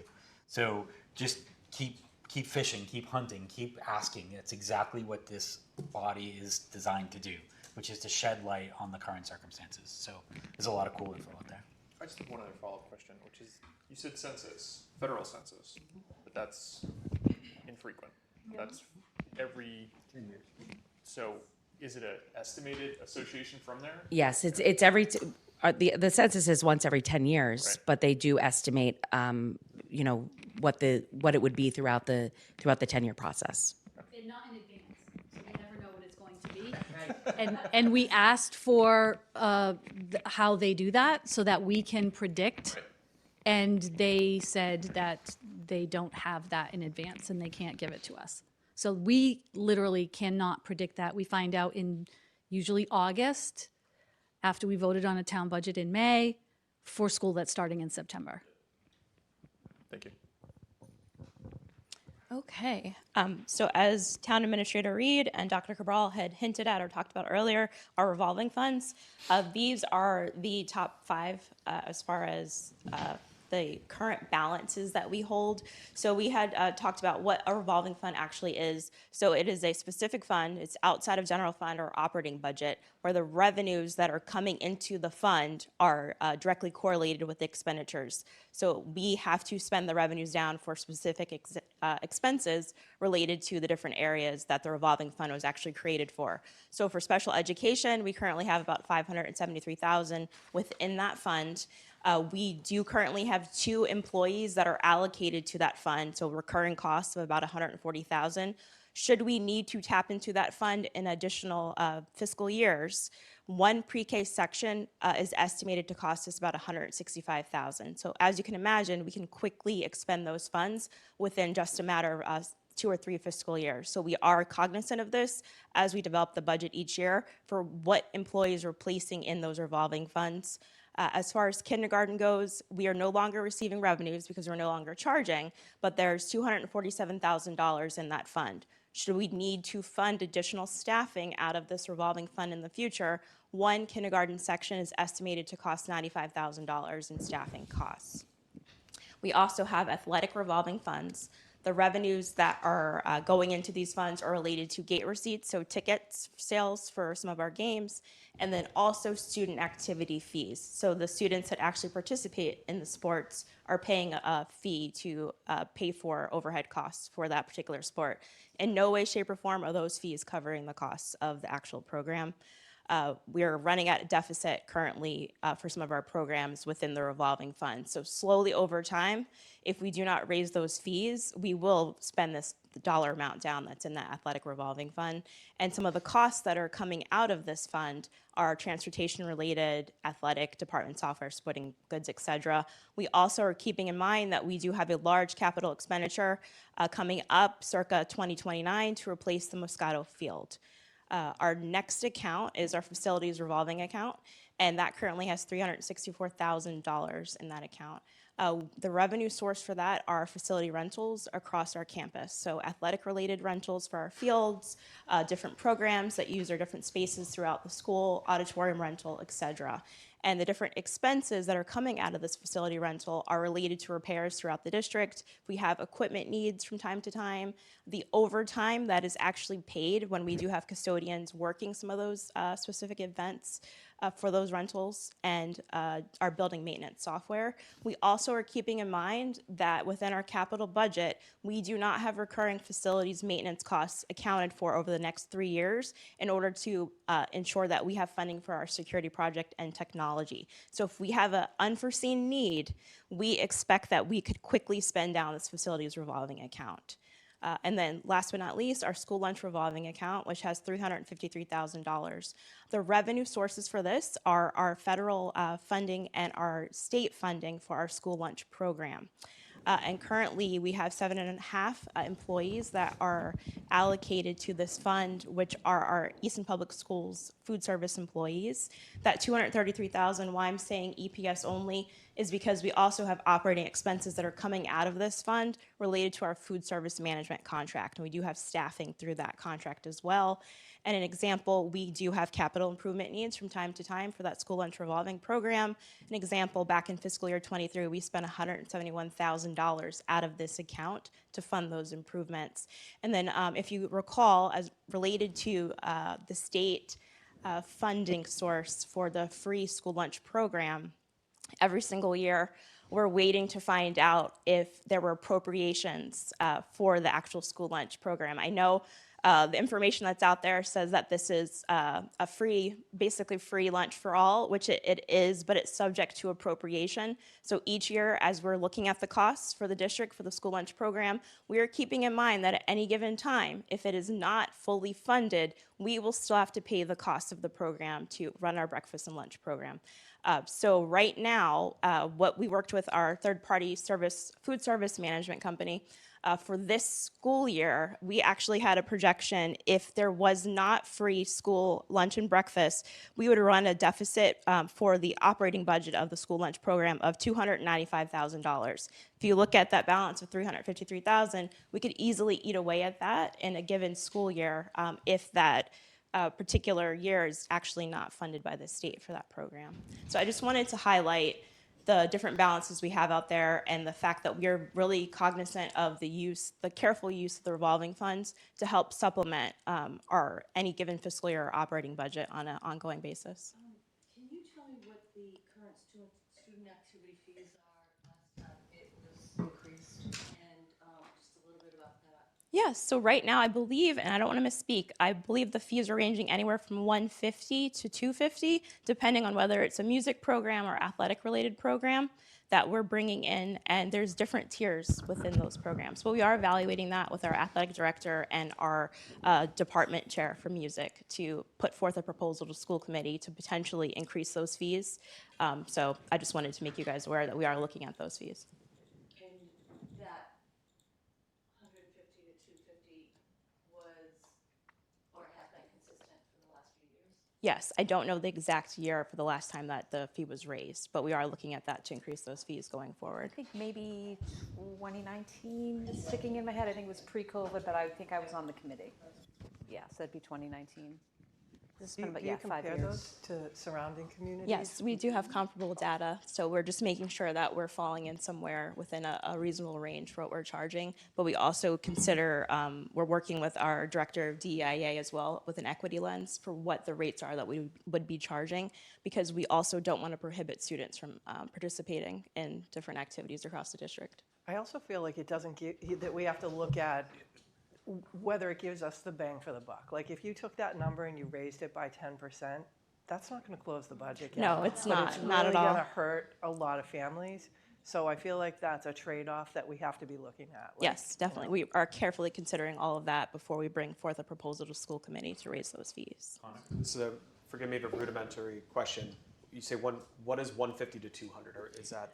So what does that mean? to participate in a given sport for a Okay. particular season. So For a if you season. want to Per student. participate, yes, thank exactly. you. And we do have family max and caps based off of how many students are in a household. And then also we offer reduced fees if a student does qualify under the school free lunch and breakfast program. 16% that qualify for a student reduced lunch would be the population that would not be charged the student fees, for example. Correct. So when you're increasing whatever the math is the remainder of the 16%.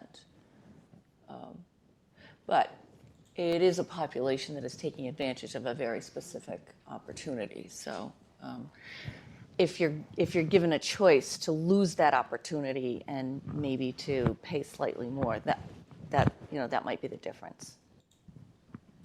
I was just going to say, in addition to Dottie's point about considering whether a 10% increase is really going to help us, we also should remember that those fees do not entirely pay for those programs. Right. There is tempo for the music program, there are boosters for the sports, there's significant amount of money that the community is putting in other ways through parent organizations and through fundraising. Those fees in no way completely pay for those activities, so.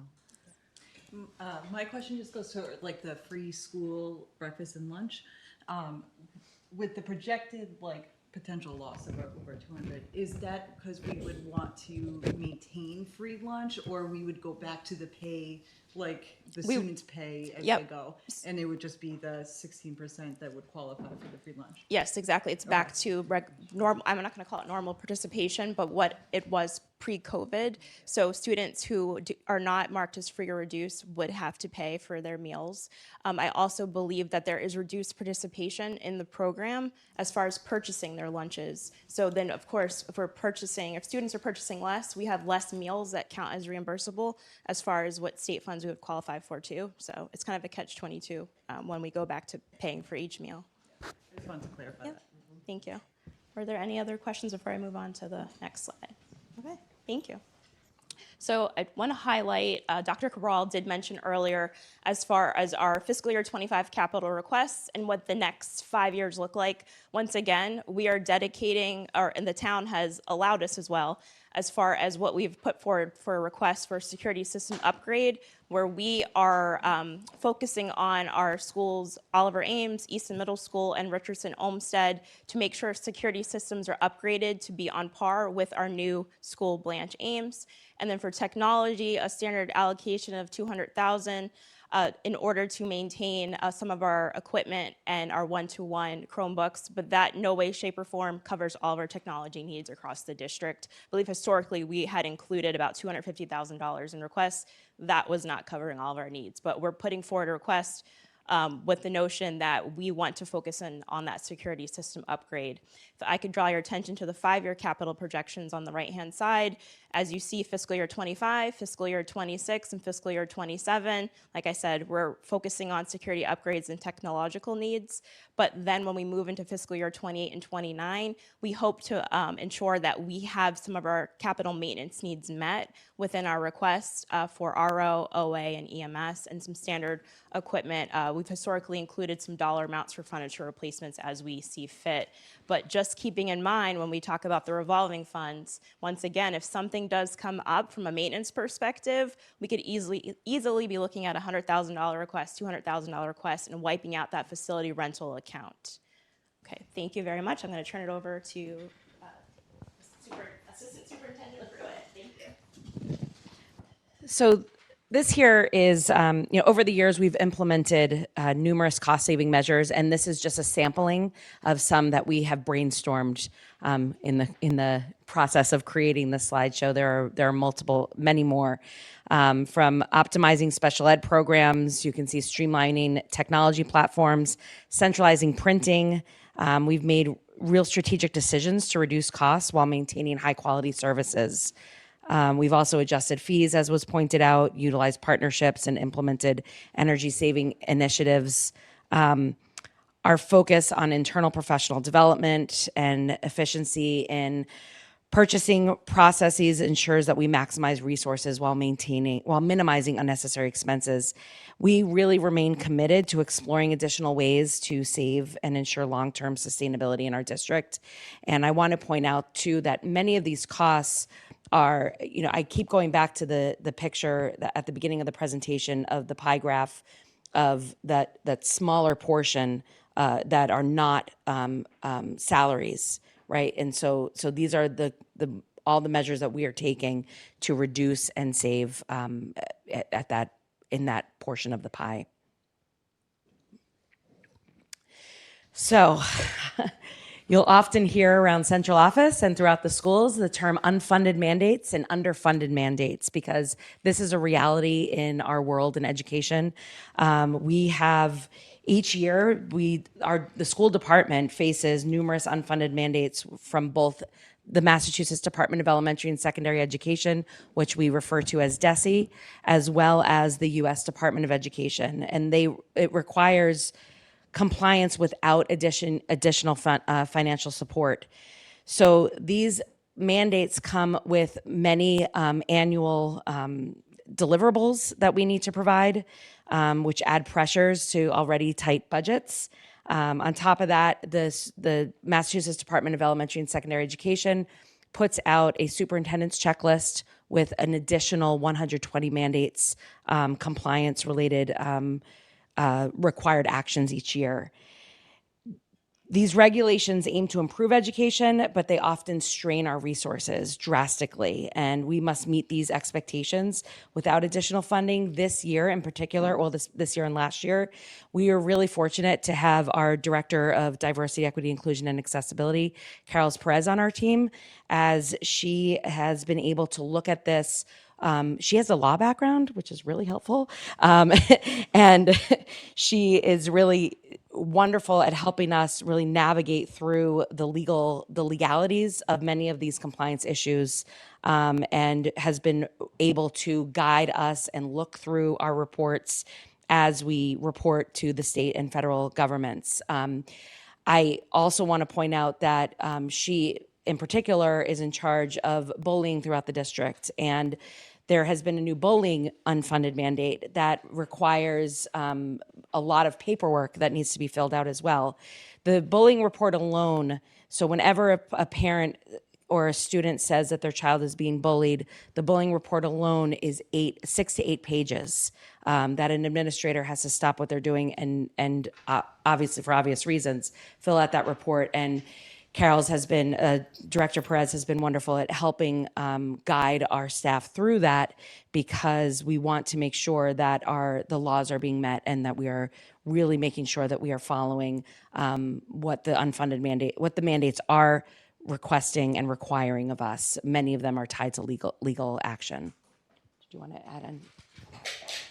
No, the only thing I'll add to the savings is to just remind you that this is the smaller part of our budget, right? This is the less than 20% of our budget, but we're doing everything we can. There's no savings to be had here in terms of, when we say centralized printing, what does that mean? That means Chrissy and I and our assistants, whenever we print anything, we walk down the hall to go and get it, hopefully before anybody else sees it, because it's usually confidential. So I'm not complaining about that, but I just want you to understand there's not, some cushy things going on in our departments. Same thing with teachers. Teachers, they cannot print in their classroom. They have to go to centralized printing. Like, we are down to the granular level of rates of our facilities rentals. We're also evaluating that right now because that's this part of the budget, and we are at the granular level of that. We are going to talk about students next, but this is potentially an opportunity for a break, Tom? Yeah, that sounds good. It's 7:35, so how about we give 10 minutes and start back up at 7:45? If ECAT could take us off the air, I would remind everybody, these microphones are very sensitive. So there's 18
red light is on, which is excellent. Thank you, everybody, for taking the quick break and getting back timely. And we can pick up where we left off on student information.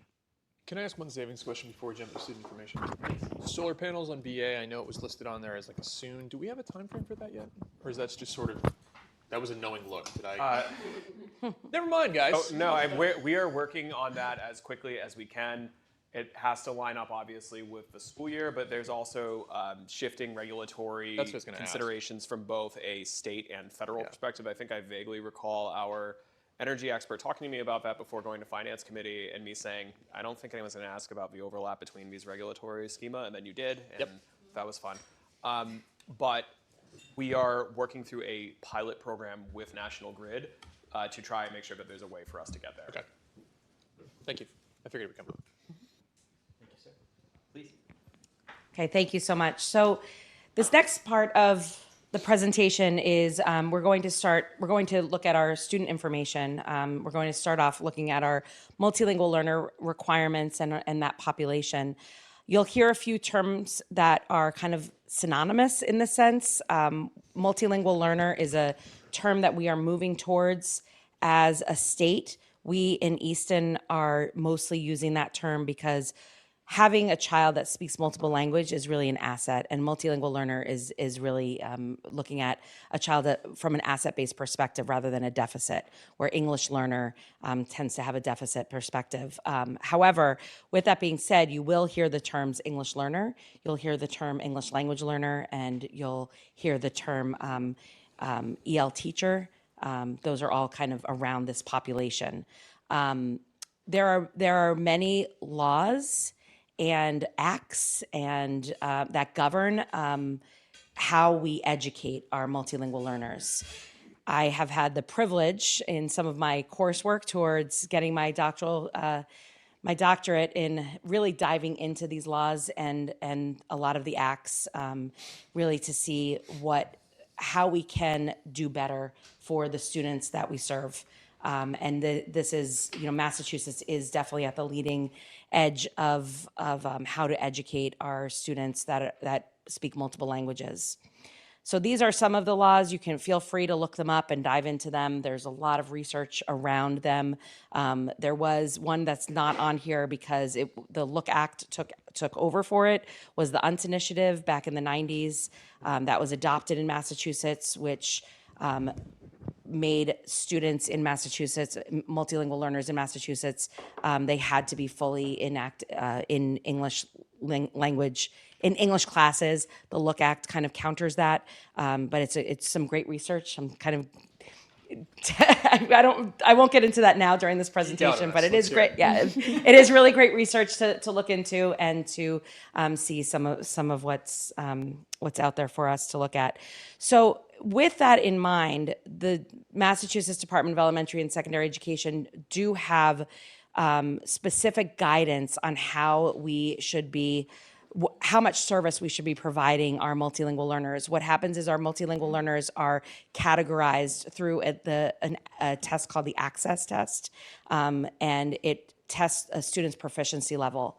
What happens is your level 1 is those of us that have the smallest amount of English proficiency, and level 6 is the highest. At the point of 5 and 6, they are considered our former English learners, and I'll get into that in the next slide. But they don't receive direct instruction. Okay, but I want to show you here that the guidance just changed in 2024, where our access levels students 1 and 2 are to receive they say recommended periods, but they really are what we aim for because that is best practice. 2 to 3 periods, which are not less than 45 minutes each, of direct ESL instruction delivered by a licensed ESL teacher. And then our transitional students, which are level 3 and 4, they are, it's recommended that they receive 1 period of 45 minutes of instruction. when you look to the chart to the right, you'll see the difference in just 5 years. You know, 6 years, we've seen our population more than double in this area. And one thing to point out too is that when I say that there's 38 level 1 students, our foundational students, actually 60, and I just want to point out that this is a casualty of the last minute edits. That number 170 is really 180, so that was a miscalculation, but that is on the updated version. You'll notice that when I say the 38 or the 60 levels 1 and 2 that require 3 periods of 45 minutes of instruction a day, they're not all in one school. They could be in 12th grade. Some students could be in 4th grade. You know, it just depends. So I can't say let's have a class of 38 students to get 3 periods, because they're scattered throughout the district in all grade levels. I also want to point out that our pre-K students, we do test our pre-K students, and those students do not receive direct instruction currently because of the service requirements and the staffing that we have, and it isn't mandated. So because there's such a high level of language instruction at the preschool level that our EL teachers do consult with our preschool teachers, but there isn't direct instruction currently going on.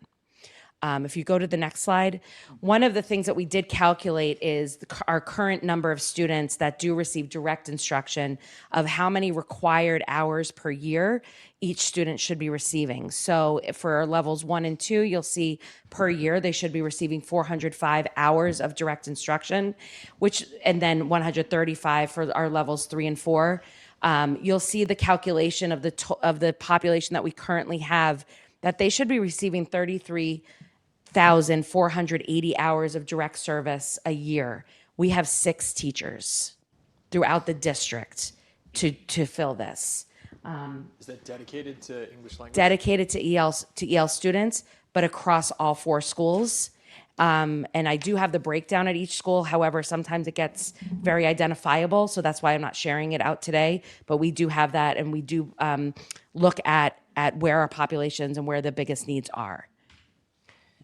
Are any of these levels exempt from MCAS testing or other mandated testing? They are not. So that's additional resources Yep. for teachers to make sure that they are brought up to Correct. the level to do those tests. Right. And I also want to just share that, you know, a student with a level 1 proficiency at the high school level, to educate them, it's very different than educating a kindergarten student with level 1 proficiency level. Excuse me, specifically because of their age. We also know that language acquisition, conversational English you learn conversational English much quicker than you learn academic English. And academic English can take up to 6 to 8 years to learn. And at our high school level, when we receive a student that is at a level 1 proficiency level, we only have a few years with them to get them to reach that higher proficiency level at an academic level, and that's what this proficiency level is testing. If you can go to the next slide, please. One of the things that's really important is that our former multilingual learner students are the FELs, the former English learners that we had noted, the 52 that we currently have. There are all these requirements that our our EL teachers still have to do in order to for our students. So for one example is we monitor them for up to 4 years. For at least 4 years to ensure that they haven't been prematurely exited. There's regular observations that the teachers need to do on these students. There's also collaboration. They have meetings with content teachers to ensure that they are getting the supports that are needed, and many other things that are up here. I'm not going to read this to you, but this is really important to note. Just look at my notes here. Okay, I think that's all I have for our multilingual learners at this time. Connor, did you want to? So I don't want to put you on the spot, but going back to that slide of if we took, are those DESE recommendations as far as the amount of Yes. basically Yes. class instruction? So we have 6 FTE, that's obviously mathematically impossible to achieve. Right. If Easton Public Schools were to hit that, how many more FTE would need to be devoted to that? Do we know roughly? So instead of 6, is it? Well, and we also calculate that we can pull a group of students with a multilingual learner, I mean, with an EL teacher. So that is calculated into it. I mean, we need at least 4 or 5 more teachers to really scratch the surface of what needs might be. 6 teachers can provide about 5,400 hours of service. Okay. Right. So we're 1/6 of that. Exactly. Okay. Exactly. Thank you. And also, I'm sorry, and also the support that's needed for our students. And again, I'm looking at Marissa, so I'm thinking of the high school, of our students that go at the high school level that are in classes without supports, and also the professional development that our staff needs in order to provide the supports that are needed for our students. Think of a physics student who speaks no English. Right. at all. 2 comments. I think, Chris, you had one. And then switch to James. The hours you're calculating, those are for individual as opposed? Yes, those are individual. And do you do classrooms? No. No. Okay. Wait, class. I'm sorry. Can you repeat that? Classrooms. Class. Like Groups, groups no. within a class, like Yes, we pull them out groups, into yes. a classroom where you have EL students. Right. We have 5. We have 5. Yeah, up to 5 students within a group. However, at the high school, I think it's a lot larger at this moment. Do you have groups? We do have groups. Yes, absolutely. We have groups. So those hours could be combined. Correct. Yes. So 5 would be service. Yes. Ideally, 5 students would be a service. Right. Ideally, and again, according to schedules and things like that, I'm picturing in my mind our wonderful EL teachers at Blanche James. As I walk by, there's 12 classrooms that they pull from, and at a particular grade level, and coordinating the schedules to make sure that our EL students are not missing our Tier 1. Tier 1 instruction, which is our services that all students get. We want to make sure that they're not being pulled out of that time. It really limits what we can do with the minimal staff that we have. Yes. Yeah, I just have 2 questions, and it might build off the comments that were already made, but could someone in 12th grade who's an English language learner or a multilingual learner be in the same class as a 5th grade student if they were the same level of learning in that capacity? No, there are regulations for. Well, first of all, there are different buildings with different schedules, but you also have to remember that the 12th graders learning academic language like physics, where the elementary student were using puppets and cards and things of that nature to help them learn basic vocabulary. There are also regulations within education where we can't have a certain age span between students working in the same classroom. Yeah. Access 1 might be the same. Sure. Yeah. But we do try to do that across schools, right? We will try to pull level 1 students together even if they're in different grades. And not that teachers would want to. Could they move potentially across? Do they do this already where they move across buildings? Do they host 7 classes? Like each teacher is fully devoted to multilingual learning? Yes. They run 7 classes a day, basically. Yes. Awesome. Thank you. Okay. I'm going to turn this over to Director Davidson. Thank you, Mrs. Pruitt. Excited to be here tonight and just share some of the special education data for our district. The first slide you'll see tonight is our in-district special education data, and I gave you a 10-year window from our FY15 to our FY25. FY25 is the current numbers we have as of tonight. So when you look at the landscape of special education within the district and within the state over the past 10 years, you'll see an increase in IEPs within our school district. That is on par with the state average. Back in 2015, it was roughly around 16%. It's hovering around 20% statewide for students that are qualifying for special education services. Our 504s have drastically increased. 504s are students with disabilities, but it impacts their overall ability to access the building and education, where IEPs directly impact their access to the curriculum and instruction. Where we're seeing an increase within the 504 plans is around our therapeutic supports for students and our clinical supports. between individual counseling and just behavioral supports within the building, you can see a large increase over the last 10 years in that area. The next breakdowns are really around full inclusion, partial inclusion, and sub-separate programming. There's been a big push state and nationally around full inclusion models for students. The data represents a higher level of achievement when students are receiving Tier 1 instruction within the educational classrooms. So when they're learning from a high-quality history teacher or science teacher at high school level, they're more likely to have a higher achievement level within state testing. So you'll see that our full inclusion numbers have drastically increased over the last 10 years, and our partial inclusion has decreased. Where you see an increase also is around sub-separate programming. There was a vision around 10 years ago within the district that there needed to be more sub-separate programming opportunities for students to access in the least restrictive environment. It is actually part of the IDEA regulations that we are to provide educational support in the least restrictive to give students the ability to access their educational rights. For us, being able to create sub-separate programming within the school district and also some of our partial inclusion programs, it gives us the ability to educate within. And so roughly about 98.5% of our students within the Easton Public Schools or Town of Easton come to the Easton Public Schools and are educated within our 4 buildings.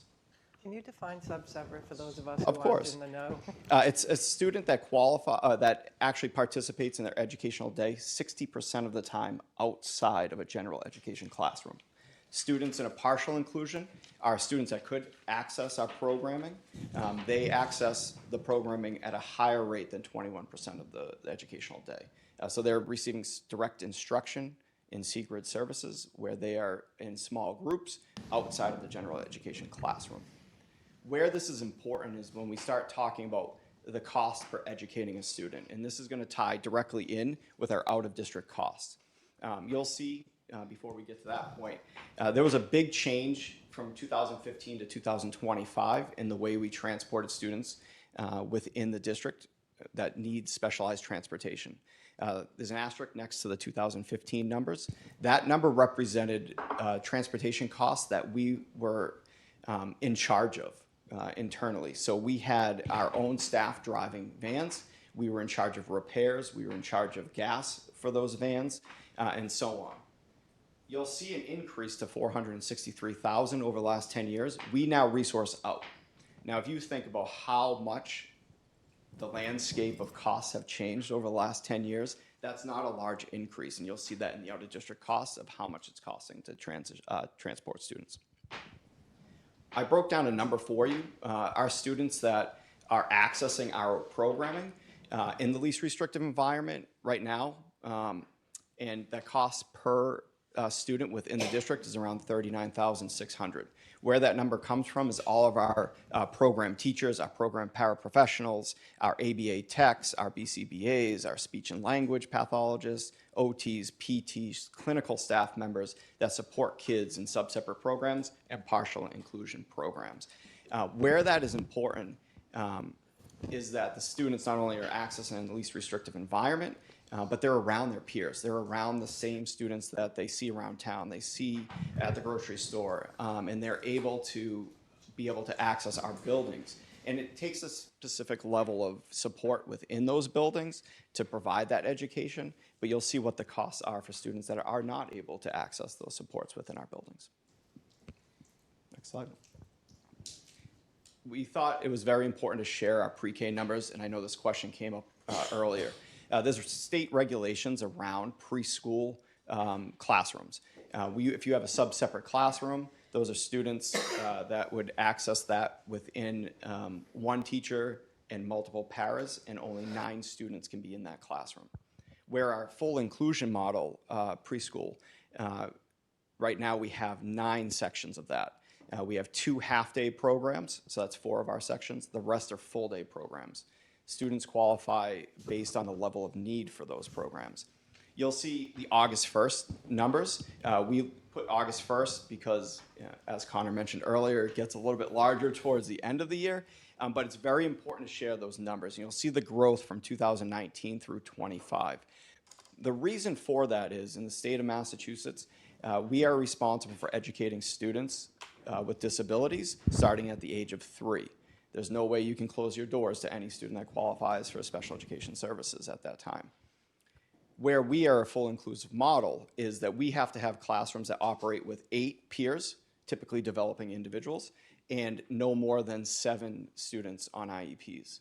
And so when you break down those numbers, we have a roughly 71 spots for students with disabilities to access our preschool programming. We have 1 sub-separate programming and the rest full inclusion model. If there was even a change, and maybe the question earlier was around like what would happen if we didn't have the peers coming, we could only operate with up to 9 students in those classrooms. So we would go from 71 slots to 63 slots.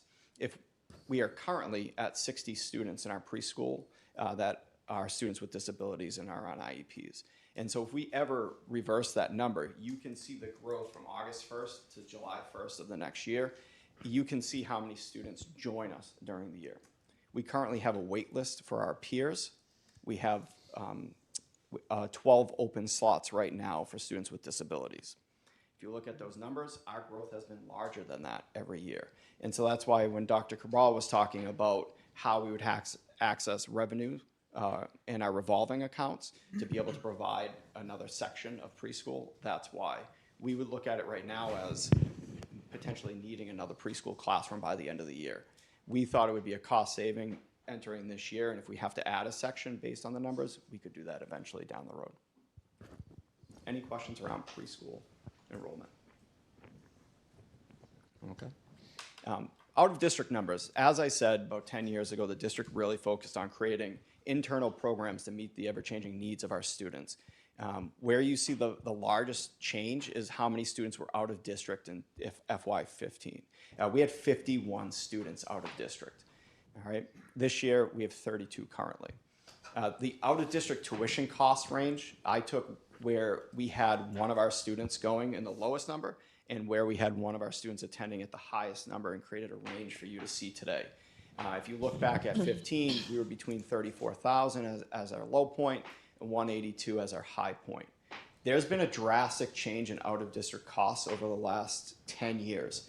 And I wanted to break it down for you from 2014 to 22 and then 23 to now. Over the period of 2014 to 22, we saw a 16% increase in out-of-district costs, so roughly 2% a year. Very easy to budget around that. It's a gradual increase. In 2023 and 2024,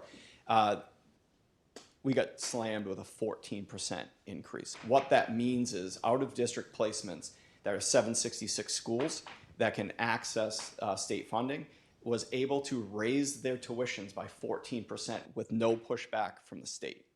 That was 1 year. I'm sure it was talked about in your budget presentations. It took everybody by surprise, and it really took some creative thinking within districts and really put pressure on us to start thinking differently about how we educate kids in general. Then we saw another giant increase last year, 4.5 to 5%. This doesn't even count the schools that can actually request OSD to take a look at their buildings and their staffing and their needs, and they can actually get approval for higher rate increases outside of the typical increase. So you'll see, and that's why the numbers don't align, you'll see a tuition of 182 in 2015 at a residential program. That same program that we have a student at this year is $352,000. They've appealed to OSD over the time. You get a higher increase. Some placements might have got 2% 1 year. That placement might have got 7%, based on the level of need and support for those types of students. The next line really breaks down circuit breaker reimbursement. Circuit breaker reimbursement is reimbursement for out-of-district placements within the Massachusetts perimeter that is OSD approved. And so there's 766 schools. If the student attends there, there's a threshold for cost. Last year it was roughly around $52,000. So the first $52,000, the district completely takes on that cost, and that is built in. From there, every year, the state and feds work together to create a percentage of reimbursement back to the districts above the threshold. And so some years it's 75%, Some years it's more, some years it's less, typically 75% above the threshold. The other piece of that is, in recent years, they've started to reimburse for transportation. That has also changed. It started off as 25% reimbursement, 50%, 75%. It got up to 100%, and then it's backtracked since then. The issue with that is every single van company in America realized that that was happening, and they upped their prices. The out-of-district transportation costs, again, we resourced out in 15. We were not providing transportation out-of-district facilities at that time. It was $802,000 in 15. We've been creative since then. My predecessor and now my office has really taken a look at that, how we can pair rides, not only with students within our district, maybe dropping off multiple students at one location, or partnering with neighboring towns to transport students. Our projected cost for this year is $869,000, or close to $870,000 for this year. So you can see we're really trying to be creative with how we budget for some of these price increases that we've seen over the years. Our out-of-district costs for the year and the estimate you can see there compared to 2015. But I think the big change that you can see on that board is the average cost per out-of-district student. As I said, we're basing that number off the 4,816,000 and the 32 students that are out. That is not all of the costs. Some students also receive nursing on the vans or a bus monitor and so on. It's about the level of service necessary. So you can see how important our internal programs have been and how important those staff members are. And so when we start talking later on about where you see an increase in therapeutic staff and nursing staff and special education teachers, you'll see why. A student that previously might have been out of district and coming back is not only are they accessing the community and buildings at large, they are also financially a smart move to be able to educate students within their own walls. Any questions on that? So if I could, and correct me if I am wrong here, but I want to highlight again, particularly for PASE's perspective, when we're looking at things from a financial perspective, so you're looking at $150,000 per pupil average, but we've dropped from 51 to 32 out of district, and that wasn't just kind of organic happening. That's a result of years and years of deliberate work by the district, which sometimes does include adding positions, right? Because I think that's something people get tripped up on with budgeting, that there's some, not dissimilar to folks looking at ESSER or ARPA and saying, well, those were grants, shame on you for hiring a staff person. It's like, well, the grant said to do so, but that's a kind of secondary thing. Somebody could look at the town's and the school's posture and say, well, you've been saying you have a revenue challenge. Why are you adding anyone averages? Hiring freeze across the board, fixed, right? But this is a really good example where if you take that $150,000 per pupil cost, and had we just stayed steady at 19 higher, even if you net out the, I think you estimated at 40,000 in districts, so that's 90,000 per student of cost avoidance times almost 20, so you're nearly 2 million, right? So I just wanted to focus everyone on that, because that's a really good example of times where, without even getting into the important kind of communal or equity matters that you touched on, and on top of this, we get to keep these children here with their peers. That is a huge cost avoidance that the district has planned for and implemented, just to be able to kind of continue to make incremental progress given our revenue challenges. And I think so good work. But it's great that we can sit here tonight and present this data, but it really goes back to the teachers in the classroom who day in and day out educate kids the right way.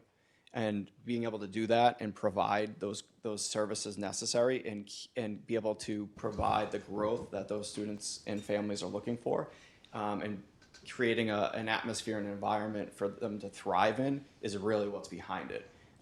It's nothing that we do on a daily basis. It's really the educators in those classrooms that are doing it. Appreciate that. I might be addressing this later, but obviously our goal is to keep students in district. Does Easton offer anything currently that brings in students from other districts? And is that a potential goal for us in the future, that we can then get money from other districts because we are meeting their needs here? Absolutely. For special education programs that we have right now, we do not accept outside students. We've had people reach out based on students that they have, and they were looking for local school districts to be able to meet their students' needs. But right now, we're not able to do that. If we were going to do that in the future, it's really based on the level of need. And so when you accept a student from an out of district, from a surrounding district, you're really looking at the cost per pupil, and then what the services are above that. And so you would have to hire the staff to meet the level of need for that student. And so it's not really a revenue process. It's really a break-even process to be able to create the least restrictive environment for a student to access a curriculum and a program within a community school. We have tuition students in, but only when we had space in programs. So we don't underpopulate our programs. If we have student populations that move through and we have, a couple of students less in a program, we will advertise to other districts for them to come, because we have to maintain the staff, we keep it full. We have done that in the past. Right now, though, we are full in all of our programs. And it's not necessarily just looking at the current, if there's one slot open in for this year, because we know that we want to make sure that we have space for them in the years to come as well. Perfect. Thank you.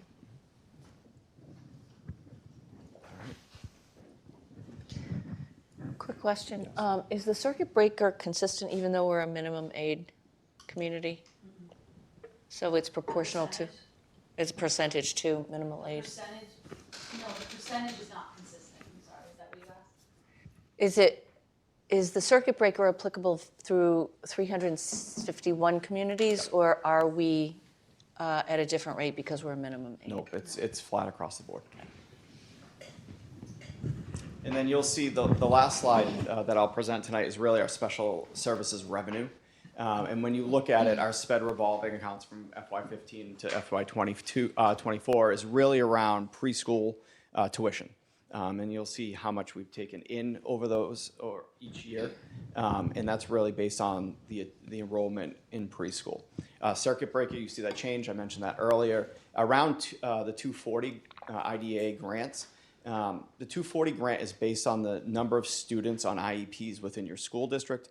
Every single school district receives the same amount of reimbursement through that program based on the students in your population. Same with the 262. That's for students 3 through 5 years old. Both of those are really focused on staff members to meet the needs of the students within special education. And so I think Mrs. Pruitt mentioned earlier, it's really around paraprofessionals in those areas. And there's a very strict guideline for what you can spend it on. It's all about educating students with disabilities within your schools.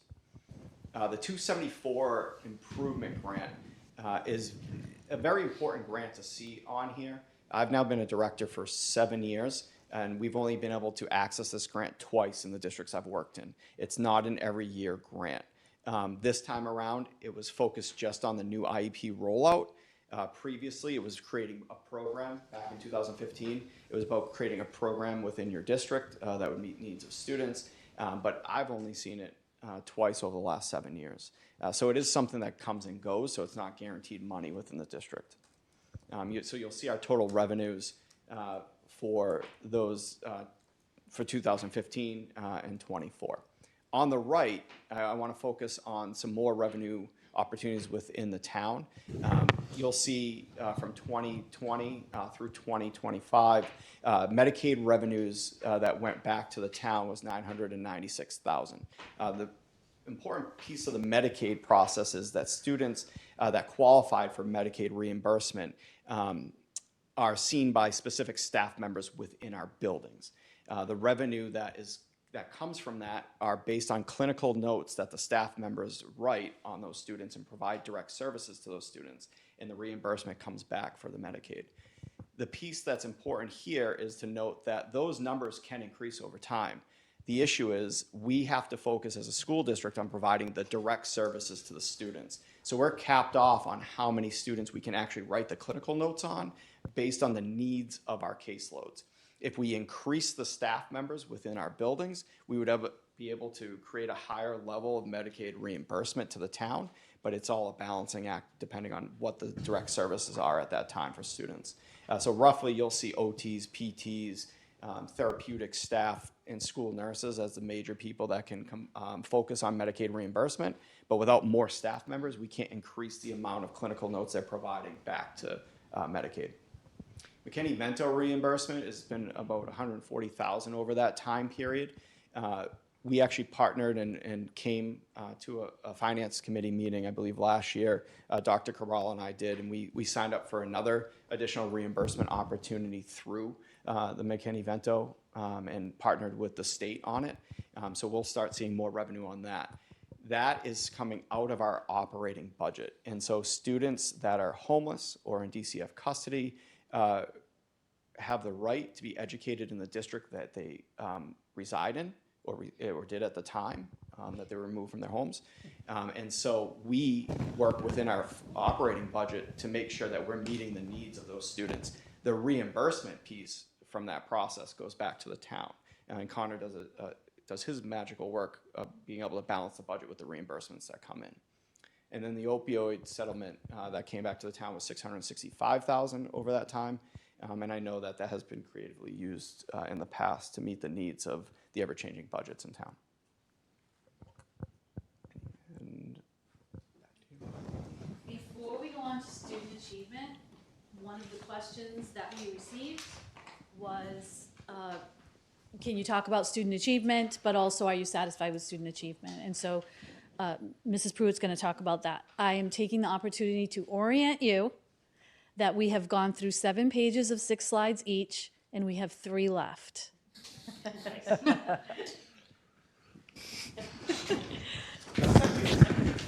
Solid. Hey, great math. I can do this. There's student achievement. So while I do really appreciate the question around are we satisfied with student achievement, I will just flat out let you know the answer is no. And you'll see why in the slides to come. Our teachers, and again, to highlight what, give credit where credit is due, our teachers do a phenomenal job with what they have. If you can go to the next slide. I just want to show you that this is, and I'll explain this, this line graph to you, but we have been, prior to COVID, we had remained stagnant with our student achievement level for the 10 years prior. We were very, very stagnant with how we were achieving. Many people, many residents might look at this and say, well, our students do well, they go to college, they get wonderful jobs once they graduate, we are doing well. However, I want to point out that there is much more that we could be doing, and we could see higher achievement levels if we had the resources that our teachers, as Dr. Cabral had stated previously, really looking at what are those strategic and innovative ways that we can educate our children. And I do think that that is a decision that the Easton community needs to decide when looking at budgets is what do they want for their students? Is stagnant something that we are looking at? When you look at this data, what I want to point out is the 2020-2021 school year. You will see a dip, and that is COVID. That's our COVID results. And what the state is, what is happening at the state level right now is everything that we are working towards is to get back to the 2019, and underneath it says 2018, 2019. Again, just we can say FY19, fiscal year 19. We are trying to get back to those numbers. So we continuously make improvements, which is great, but we have a long way to go still. You'll also see just a significant thing to note are grade 10 ELA and math scores in 2018, 2019. That was a different assessment. So I just wanted to note that I kind of played back and forth with, do I put those numbers on here? Do I not? But it's really important to note that was a completely different assessment because they changed the assessment. It was pretty much of a bit of an archaic assessment and really just tried to catch up with the critical thinking and problem solving skills that our students are now encountering.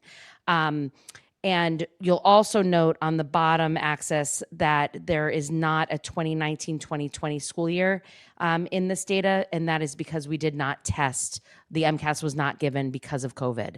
So you'll see through this, and I'm sorry, one more is the yellow line, which is grade 5 and 8 science, that's when the new science assessment began. And also the light blue, grade 10 science, that's when the new grade 10 science assessment began as well. So you'll see that we are increasing, but we're not, right? And we're not where we should be. And we need those interventionists that we talked about previously. It's one of the things I work very closely with our coaches our instructional coaches within the district who oversee our intervention program. And it's one thing that consistently I have been saying that I'm terrified of not having them in the operating budget just because of how are we going to make sure that our students are receiving the intervention that they needed really to continue to close that achievement gap. So if you want to go to the next slide. So then we look at how we're comparing to our neighboring towns and districts, neighboring towns and also our DART districts. So this is both neighboring towns and our DART districts. You'll see that we are pretty much along the same lines as others. We're kind of in the middle. We are achieving higher than the state, but again, when we talk about state achievement level, that isn't necessarily a place that we aim for. We always aim higher than the state. And you'll see in neighboring towns such as Sharon and Mansfield, their achievement in particular areas is higher, is improving at a higher rate. And we noted in the previous that their funding is very different than ours. If you want to go to the next slide. In grade 10, again, it shows a pretty much of a similar picture. We're sort of in the middle as far as achievement goes. You see some of the neighboring towns and some of the DART communities are performing at a higher rate, at a lower rate. This was just really information for information purposes. Again, you can pull this. I use the DART tool to pull this information, and it's accessible to you as well. So even if you wanted to look up another town, you can type in Easton and compare it to another town.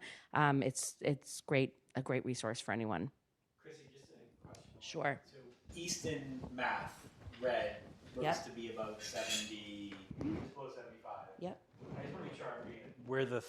Looks like we're the third highest performing district in the entire list. On this list, yes. On this list? Yes. Got it. Just want to make sure I was reading it the right Yep. way. Because it feels, I guess the blue being ELA, less than science, less than. Yes. Got it. So it depends. So it's specific and it's year to year too, right? So Right. so if you think back to the line graph that was in 2 slides prior, you'll see that it goes up and down year to year. The other thing I want to point out is, could you imagine if we had the computer science PK through 12, the world language at the elementary level, what our scores would be when we're asking our students to use their critical thinking skills in those areas at a younger age. And again, I do think that it is up to the town to decide what do they want for the students, what do they want for our future leaders.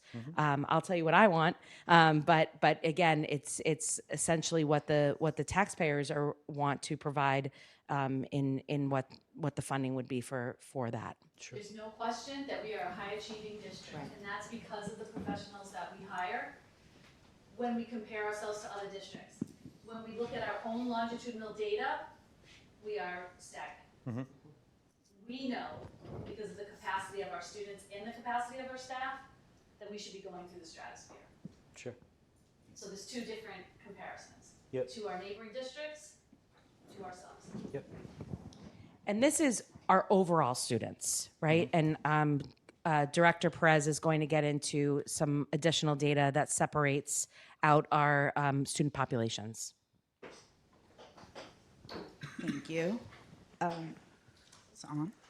No, this doesn't make It doesn't make make voice. Okay, got it. Cable. All right, got it. So as Assistant Superintendent Pruitt mentioned, I am going to highlight the student achievement or lack thereof of our marginalized population. And if you've ever, just to go back, because this is AP courses, but if you've ever seen an MCAS presentation from the school department, we do highlight the high needs area and students in special education, and they are not performing at the same level as their counterparts.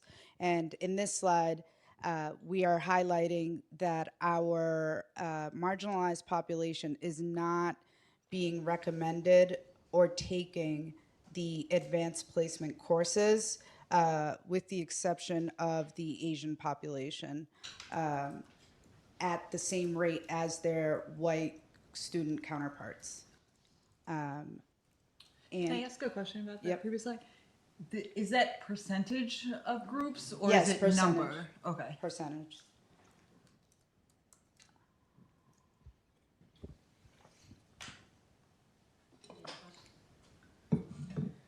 Yep. Does completion mean that they've just taken the class and completed the school year in advanced placement, or they received a passing score on the advanced placement tests? Completion is the course, Successful completion. 75%. Yes. not the AP exam. And even within the AP exam, if we talk about fees, AP exams cost money, and a lot of students, no matter the race, if they don't speak up and we don't know about it, because we do supplement where we can, then they don't take the exam. And so I wanted to also touch upon belonging data. This was the first time that we were able to sort of survey our students throughout the youth health survey. And so and that's taken every 2 years, and it starts at the 7th grade. So this was the data from EMS. This is not, this is the entire student body, not broken down by gender or race. But you can see that we are having some low numbers in our students feeling like they belong. And feeling like they belong goes back to what all of my colleagues have mentioned today. It's the extracurricular activities. It's the being in the cafeteria at lunch and not feeling ashamed if you are free and reduced. It's making sure that you're riding the bus in the morning so that you're ready to learn when you get to school. So it's all encompassing of the student experience as well as the academics. And so the next slide will show the OA data. And what I'm really excited about with these two slides is that we will now sort of be able to track our students in that way to see if what we are putting in place is working and our students are feeling like they belong.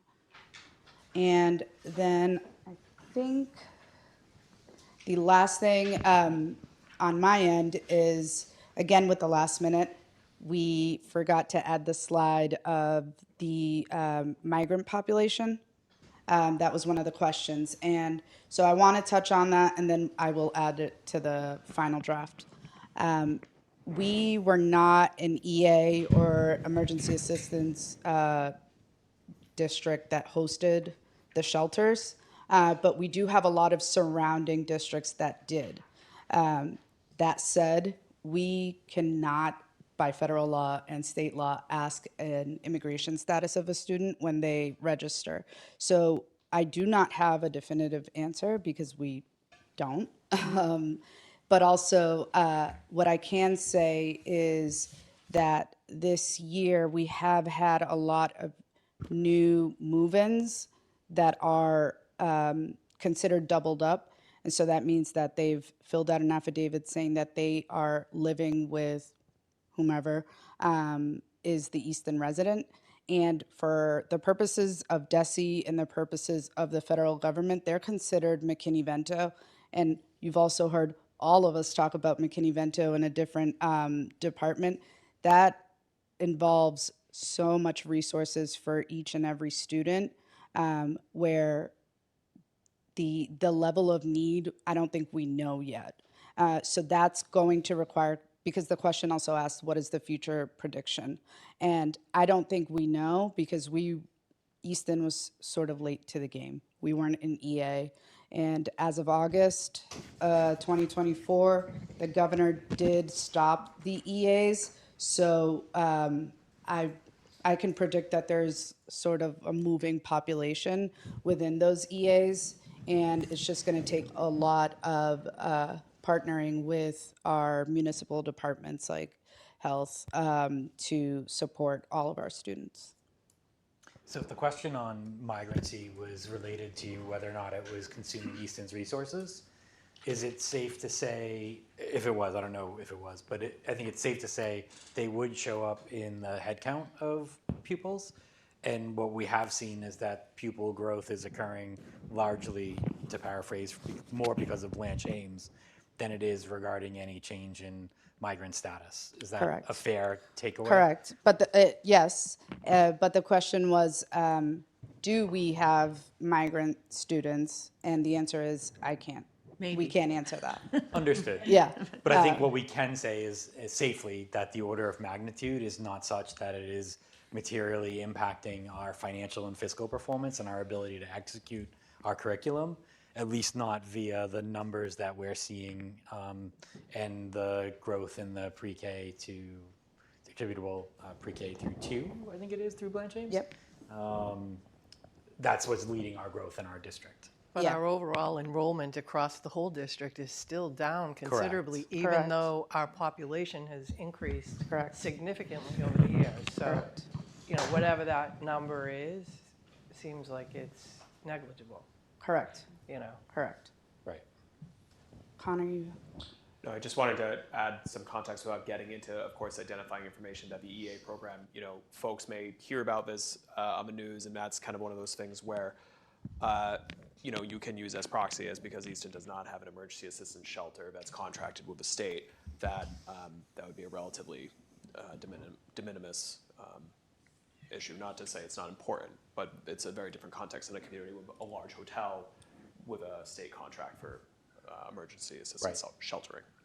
I think the only difference for the purposes of this meeting and finances is that those districts that do have them do have a small reimbursement from the state the following year, because we were never designated as such. Even if we do have students, we won't get that reimbursement. But at the same time, right, we also need the additional students to try to achieve some of the foundation formula, correct? Increase enrollment, absolutely. Increase enrollment.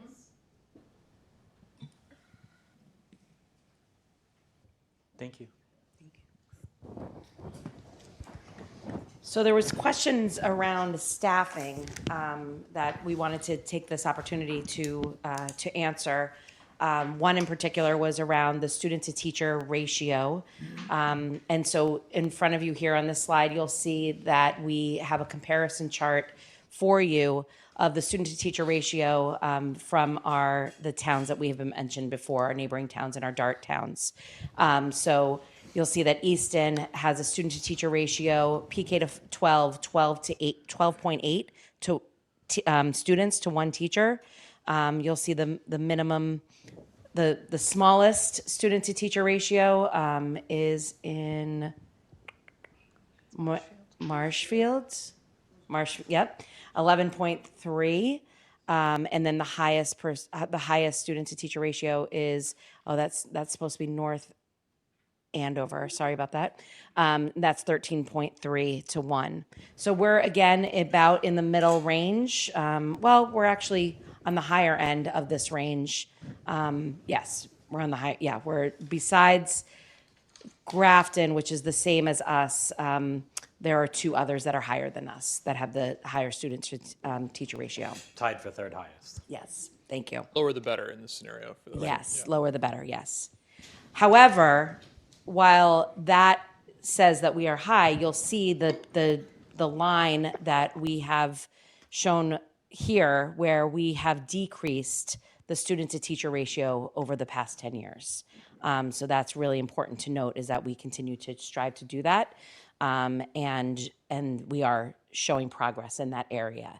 And that speaks to hires too. Correct. So why are you seeing an increase in staffing? It's because you need to decrease the student ratio. In comparison to other districts, we're falling short. Of course, that's a ratio, and so Right. it doesn't mean we have 12 students in the class. Right, yes. The next slide, the question was around administrator, student to administrator ratio. Now, I do need to point out that the last time that DESE has updated this information was for the 2020-21 school year. So in comparison to other towns, this is where we are. Again, this number, the lower, Canton is the lowest right now, that they have the lowest number of, the lowest student to administrator ratio. I think when I looked at the actual numbers in 2021, it was 94-1. And then the highest is Danvers. So you'll see that we're kind of in the middle there as well as the student to administrator ratio. But again, this is not the current data. This isn't the past couple years of data, because the question asked for comparison to neighboring towns. And we want to be the low. We want to be low on those. Yeah, and the other thing to note about this too is that when we do gather this data, because we can go and I can ask all of those assistant superintendents the ratio, the administrator title is very different. Some towns include, for example, their athletic director, some do not. Some towns include that some towns have a MECO director, some do not. So the actual who the administrators are, whether they are counted, included or not included, is very different.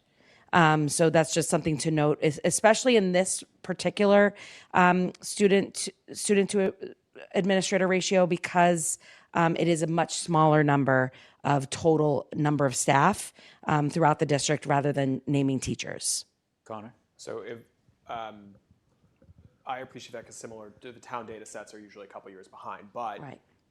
Just looking at the school's budgets, I wouldn't expect that if you look forward into a few years that Easton's situation here dramatically shifts, right? It's not as if the schools have hired a dramatic number of administrative positions, right? For the student to administrator ratio, correct. Right, but I think that that's important to reinforce, and also to show that this looks like it's pretty typical, right? So I think that's important because, folks, oftentimes when there's tight budgets, they look at town halls or they look at central admins and say, well, it's because there's too much mid-management. And I think that data like this is really, really important. And again, coming back to what we've highlighted a bunch, this is not, and it's a good thing, you get a bit of a time lag because of it, but because it's not just us calling our peers, where you don't have a controlled data set and a normalized data set, because your counterpart may call a position one thing and you may not. Right. That this is basically state centralized data. Correct. Verifiable data that folks can go look at for themselves. Yes. Right. Yes, So that's really absolutely. important. And if you can just go back to that slide, I'm sorry. You'll also notice that when the yellow line is lower, that means that more administrators were hired. And so in the 2020-2021 school year, I just want to remind everyone also that that's when COVID hit, right? And so all the regulations came into play. There were many more, and we are now seeing, if I could make a prediction, I would think that number would go down again, meaning the student to administrator ratio, due to the number of compliance issues that are coming up that the schools have to report on, and the many mandated, as we showed before, the unfunded mandates that are being required as well, and all of the reporting that has to go to the state and the federal level. I just have a question, just because of how Connor was explaining that. So reporting to the state, all of those communities have to report the same amount, or they report what they consider administrators? They report what they consider, report, so yes. Yes, I don't mean to point what we're my. looking at is like apples to oranges to Correct. lemons. Yes. So we don't even know what everybody really is Exactly. putting in as administrators. Exactly. Okay. So like Canton could put a whole lot of people listed as administrators who we might not identify Exactly. as administrators. Yes. Okay. Exactly. So this is the EPS staffing categories. I'm going to hand that over to Mr. Davidson to talk about this, as many increases and decreases fall within his department. I think it's important to tie this page back to what we were talking about in district special education programming and some of our creative ways that we're meeting the needs of our students. You'll see within the columns the comparison from FY16 to FY25, and then you'll see the plus and minus of those departments. I think I want to definitely concentrate on the greens right now, especially around instructional support, special education and support, the SPED-related positions, and the medical and health services. When you look at that, those breakdowns are really supporting a lot of our programming. And you'll see increases in all of those areas, especially around the 9.9 increase in adjustment counselors and psychologists. We actually stayed level with psychologists over the previous years. Where there was a change was psychologists had a dual responsibility at one time, where they were overseeing special education team chair responsibilities and their regular part of their job. We transitioned, and you'll see in the Unit B contracts, to SPED coordinators throughout the district. There was a higher level of regulations that we needed to be following. There was a higher level of need happening within our buildings, and we adjusted based on best practice to meet the needs of our students and what the level of need was from a special education standpoint with compliance. And so you'll see those two areas of increase. Where you also see a increase is around nursing.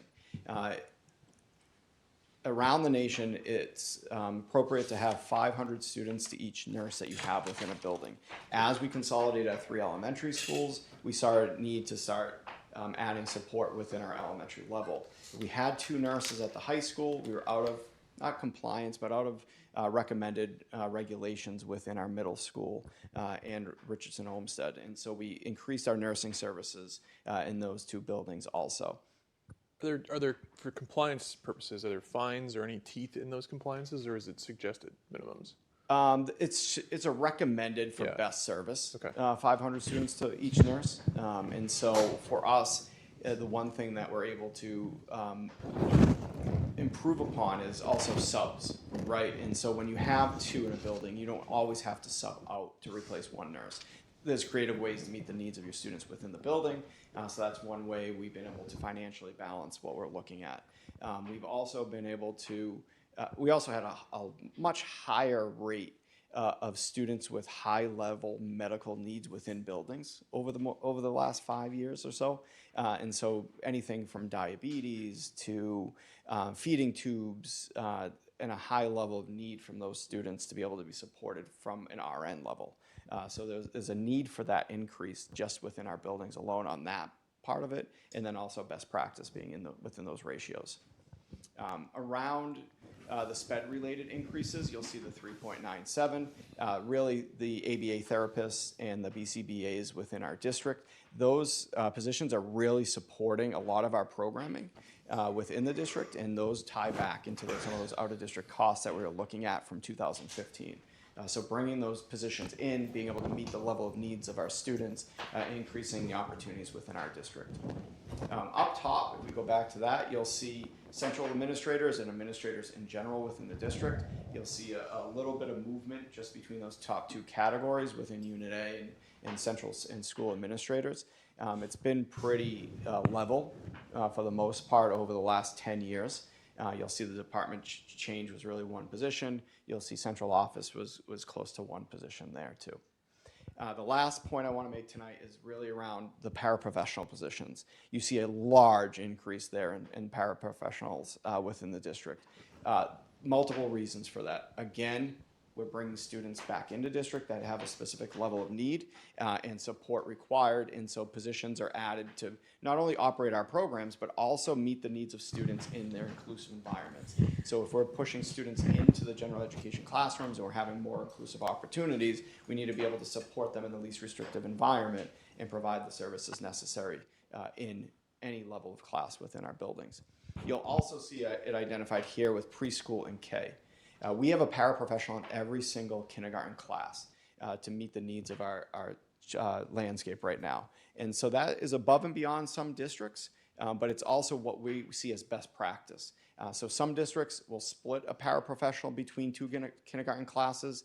Some will have a kindergarten para in each class. We have a kindergarten para in each. Another area within compliance is having our preschool classrooms with one special education certified teacher and one paraprofessional in the preschool. That's on regulations alone. Best practice, though, is to meet the needs of the kids and the level of need within those rooms. And so we have 2 paraprofessionals for each of our preschool classrooms. So as we've increased preschool opportunities and as we've increased kindergarten opportunities, you'll see a level of need that had a rise over the years. And so that's where your increase of 38.54 has happened over the last 10 years. Any questions on this slide? I have a question, kind of a question and a comment. So perception is everything, right? So these numbers are really enlightening to me because it's not what I was expecting. I'm curious for the people who work in the schools, is this what you knew or are you surprised at these numbers? Well, I think like when you look at the central admin, you think from 16 to 25, you know, I've been here a really long time. This is my 17th year, you know, but we used to have the 3 schools, so we had 3 principals. So we went from 3 principals to 1 principal and an assistant principal. You know, so yeah, the 2 principals then, and then the vice principal would be Unit B, right? So I think like there's some bigger shifts that have happened along these times, you know, and then adding in the other adjustment council, like the guidance and library, like that has changed over time. Adding in another guidance counselor, adding in more adjustment counselors is definitely something we've been advocating for with the change over the last decade, probably even before COVID hit, with the introduction of cell phones and introduction at a younger and younger age and the impact of that. So I'd say like there's definitely some things that feel a whole lot different from being on like boots on the ground type of mentality versus, and I think like as educators, like we're just looking for like, how can we get the most help the most faces in front of our kids to help support them the best we can. Yeah. If I may, I also want to point out that in the student to staff ratio, that number is very, you know, right where it's a high number for our community. Right? And so while you might see the increases here, there's still room for us to grow, and the needs of our students are changing. I think James had his hand raised first. No, not at all. That's okay. I said that to Connor, not to you.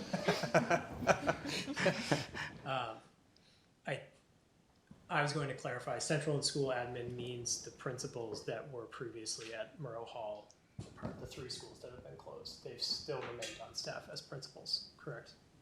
From a pay perspective, at least.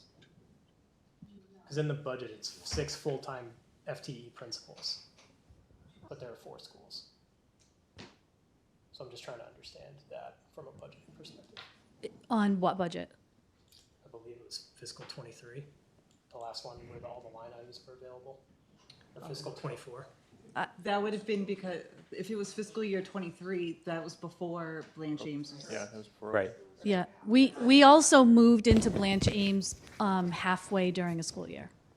Yeah. But could I actually ask a follow-up to maybe help contextualize, because it builds on Kathy's comment. Just to be clear, and perhaps Dr. Cabral, you can explain some of the staff reorganizing. I don't think I won't assign value to this and say, oh, that means everyone has everything they need. And that's certainly not what I'm taking from a district. As a fellow manager, when I look at this, what this says is, given the available resources, it seems pretty clear where they've gone. Setting aside 2 schools closed. So even if those were just net removes, so instead of plus 0.8, you would have a deduct of 1.2. So, Well, I just want to note, we're talking about the same number of students. So we closed 2 schools. That doesn't mean the kids went with them. right, no, and So we're managing the same number. We're managing more staff and the same number of students. right, no, and I'm trying to be complimentary to that, to No, I know support that. I just, when we, not you, but when people say closing schools, I just want to make sure the public knows the kids moved into a bigger school. Correct. So we still have all of them. We didn't have a reduction of students in two schools. Along surely with the business functions and administrative functions that come with a workforce that size and a student population that size. So I think that's really important to clarify. And this comes back to what I noted on in my own experience, just professionally and in my personal life, about when budgets are tight, folks look at administrative jobs, and so I just think that that's important to highlight. This highlights the efficiency at scale as well, right? Like, this does a good job of showing that, maybe to your other point, like, what's the highest number on here? The line item that is in front of children, right? That is in the classroom with them every day, which is what you would expect. It's what you'd want. Right, which isn't proxy for, therefore sufficient to meet all the needs, right? Exactly. I think that these conversations, and I'll speak just for myself, can sometimes get tricky. You could look at this on a smaller scale with a town budget, where our total headcount growth in 5 years looks extraordinarily conservative. But some of that is because it is conservative, but some of that's because we dissolved an entire municipal function and regionalized it, right? There was cost savings there and things like that, but when that happened, that didn't mean, okay, well, so that's a 11 FTE cut, so the town should be at a 11 FTE deficit moving forward. That was, okay, we've made some progress here, we need to reallocate towards firefighters or health and community services, right? So I think that those things are important. I think it's also important just to note that it's like almost a 10-year For sure. span Yep. of time that we're looking at. So I'd be curious as to what the number would look like if it was the last couple of years, coming out of COVID, if we were looking at, instead of, COVID hit us hard, right, everybody? But if we were looking at like the 23 school year versus, as we start to get Blanche James and everything, and then looking at that change over a couple of years, because like 10 years it's a big span of time, and we've grown programs to pull those students back to not be out of district and have them in-house, which necessitated a lot of that in front of kids, but it's not necessarily in front of all kids, because it's like you're taking on those programs. So that's just a different way of kind of looking at it. While those needs are elevated, which they are, as we noted, the overall population in that 10 years has decreased. So these are people serving less students, more. And I also think it's important, I don't know if I got to it before I handed the mic over and sat down, but the instructional line. So if you look at the instructional line over the last 10 years, you have seen a decrease in our overall enrollment. It has started to swing back up since COVID, but we've added 21 teachers in that 10-year period too. So even with a decline, we saw the need to lower our class sizes and to be able to meet the needs of our overall population. I focused a lot on special education services tonight, but that's a key point to the big, grand scheme of this too. And that matches the trend line of the student to teacher ratio, the Right. student to staff ratio. Could you add context? So I'm glad that you touched upon the instructional, that's helpful, but also the role that paraprofessionals play, that's the other category that had material growth. Is that a philosophical, a policy change? How does that factor into the change? It's a philosophical approach. When you look at it, if you're able to deliver services, high-level services at the youngest ages, over time, you should be able to create independence and close educational gaps and support students where their deficiencies might be. And if you're able to not only support them in the least restrictive environment, which we're really pushing towards that inclusive model in a general education classroom, then you're able to eventually see our numbers go in a more positive way where students are coming off of IEPs at a later date. If you look at, if we had broken down the numbers of IEPs per grade level, you see when students come in, they're roughly 16, 17% at Blanche James. They get higher right around third grade. That's across the state, across the nation. But then where we see a huge difference is when we're hammering home these services, you're seeing our special education numbers decrease over time. And so you're looking at the high school at the lowest numbers. I believe they were 14.5% last year. So philosophically, if you're able to meet the needs and provide that higher level at a younger age, you don't need to provide it at an older age. And So if we were tailing it back at the elementary level and maybe, not attacking it in that philosophical, ethical approach there, you might be looking at, okay, those paras or special education teachers are now needed at the highest level to make up for the efforts that we weren't doing at the lowest level. Appreciate that. One follow-up Youngest question, level. just for the general public. Some might say, why didn't we just add more instructional as opposed to a parapro? Could you just compare those two in their skill sets and what they bring to the table, and why it wasn't just an additional increase of 59 instructors instead of 21 instructors and 38 parapros? Does that make sense? I'm assuming they do different things. Pre-K and K. Got it. Parapros. Yes. Yep. Yeah. Sure. And the ones that aren't? Well, some are one-on-one aids and. Right. Yep. So they fundamentally do. So it's not necessarily for me that I'm asking this question, but for the broader public, so that they can appreciate that parapros are, I wouldn't call them specialists, but they do specialized things, whereas instructors do broader things to broader groups. Is that a very simple layman's? Please don't rely on me to make sure I get this right. So that's good. I'm seeing head nods. Well, I Fair. would just offer from the perspective of the high school teacher, my paraprofessional is invaluable in my classroom. I couldn't do my job without her. So just speaking from my personal opinion, I need her to do my job, because then I cannot serve my students effectively if she's not in there with me. I think I would be in non-compliance if she wasn't there. Said a different way, using the ratio perspective. Yes. You're saying that the improvement in the ratio of paraprofessionals to instructors is an overall beneficial thing. Yes. I see head nod, head nod, head nod. And it's also based on what service is being provided. If it's support within the classroom that meets an accommodation or potential slight modification, a paraprofessional can deliver that. If we're looking for a direct service related to ELA or math skills or a higher level of social prags, you're looking at a special education teacher, speech pathologist, adjustment counselor, school psychologist delivering that type of level of service. So it's all around level of service and what the students need. We do a great job of adjusting that on the fly at times, but also trying to be proactive in the budgeting process to meet the needs of our students in the least restrictive environment.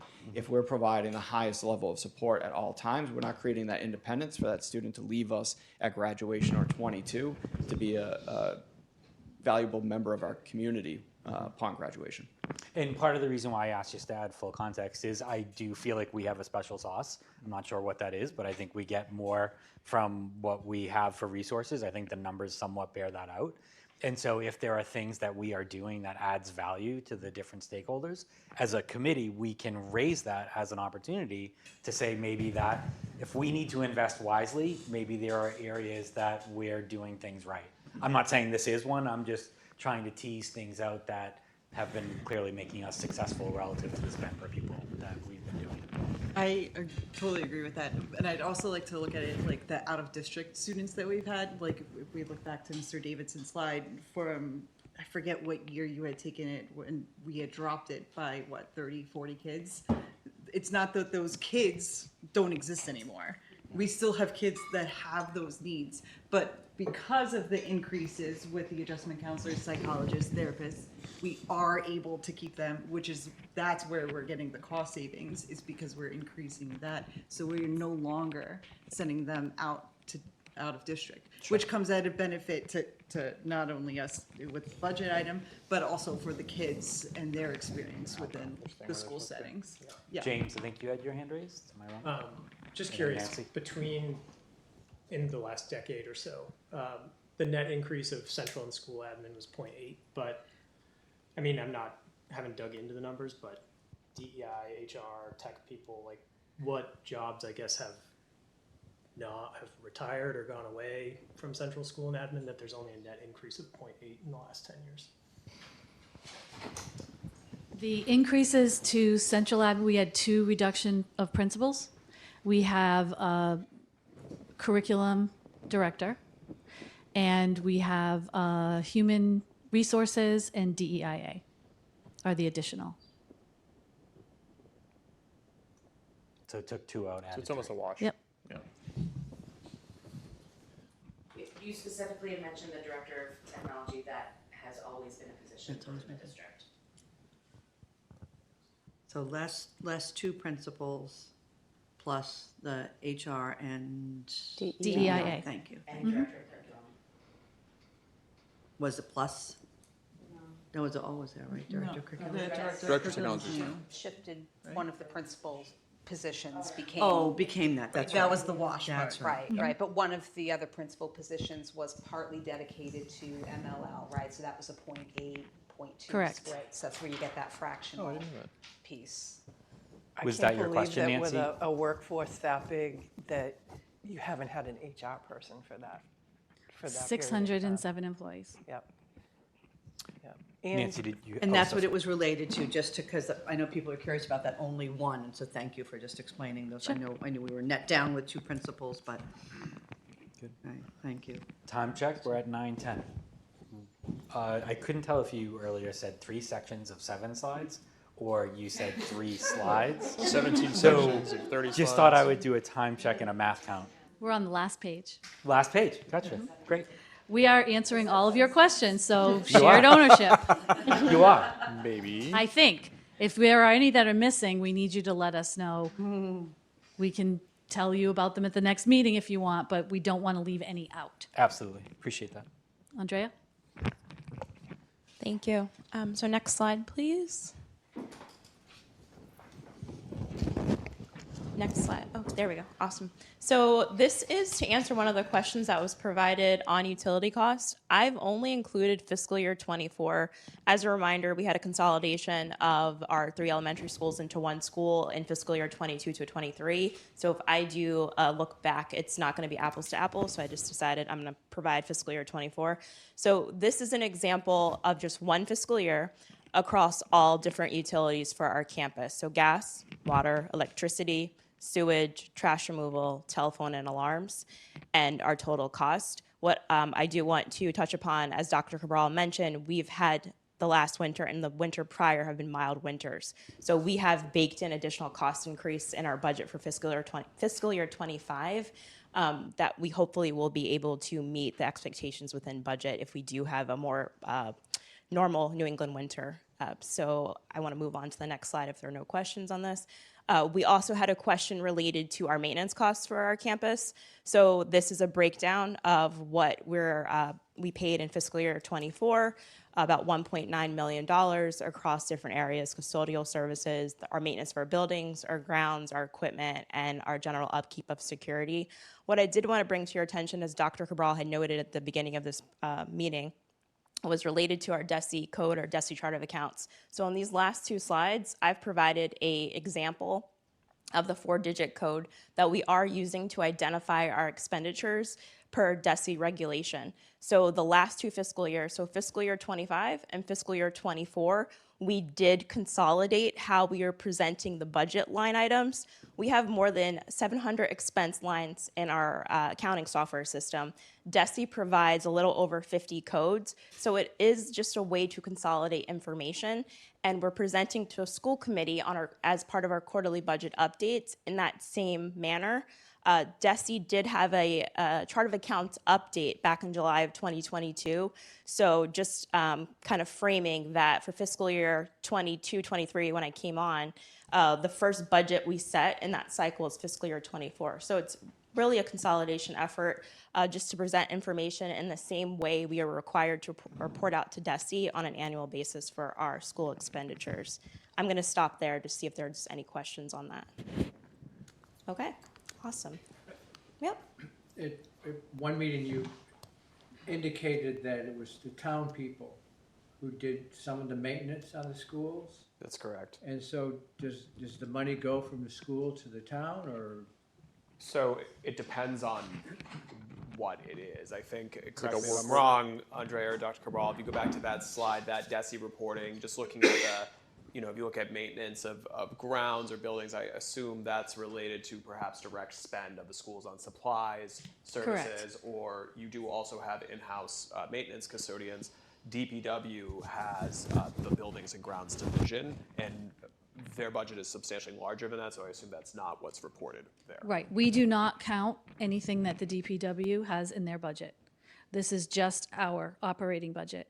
We do pay for half of the town plumber We pay for half of the town HVAC. We pay for half of the town SRO. And that's in here? And also the seasonal maintenance. And we also hire 10 seasonal maintenance workers every summer that do the maintenance on all of the grounds in town, of the town. The half plumbers in this? Yes. Okay. Okay, thank you. Is there any, I feel like I already know the answer to this, so apologies if it's simple, but has there been any material savings in the reduction of the 3 schools into 1, or is it essentially a wash from an energy and a heating and cooling standpoint, because we're talking about a much bigger building? It's the same number of kids, so the staffing's the same, of course, same services that we're providing. In terms of operations, there is a negligible, other than the $100,000 that we had in energy, because obviously you had schools that were sieving out heating, that were running on very inefficient boilers. However, you also had schools that had 1 electrical outlet in each classroom, and we were unable to use computers. We were unable to use assistive devices that were electric. So our electric costs have gotten much higher. We also went to a 1-to-1 through COVID, and so now we have students that are charging their computers every day. So the energy has been, the energy savings was big, but it has almost entirely been eaten up by the electricity costs. Thank you. Just to build on that, though, that's one of those important facets of, so Blanche James has an electricity bill that's very neatly attributed to Blanche James, but the town and the schools working together for a decade now have been mounting solar on everything we can, whether it's capped landfills or schools, to net out multiple 100,000 of what those otherwise would have been. So that's... That's why I asked about the Blanche James roof. Okay, if there are no other questions, I'll move on to the next slide. So there was a question related to replacement costs for our Moscato turf, but just wanted to highlight a couple of factors for our school complex. So the total acreage is 89.82, and Tony, please correct me if I'm wrong in that.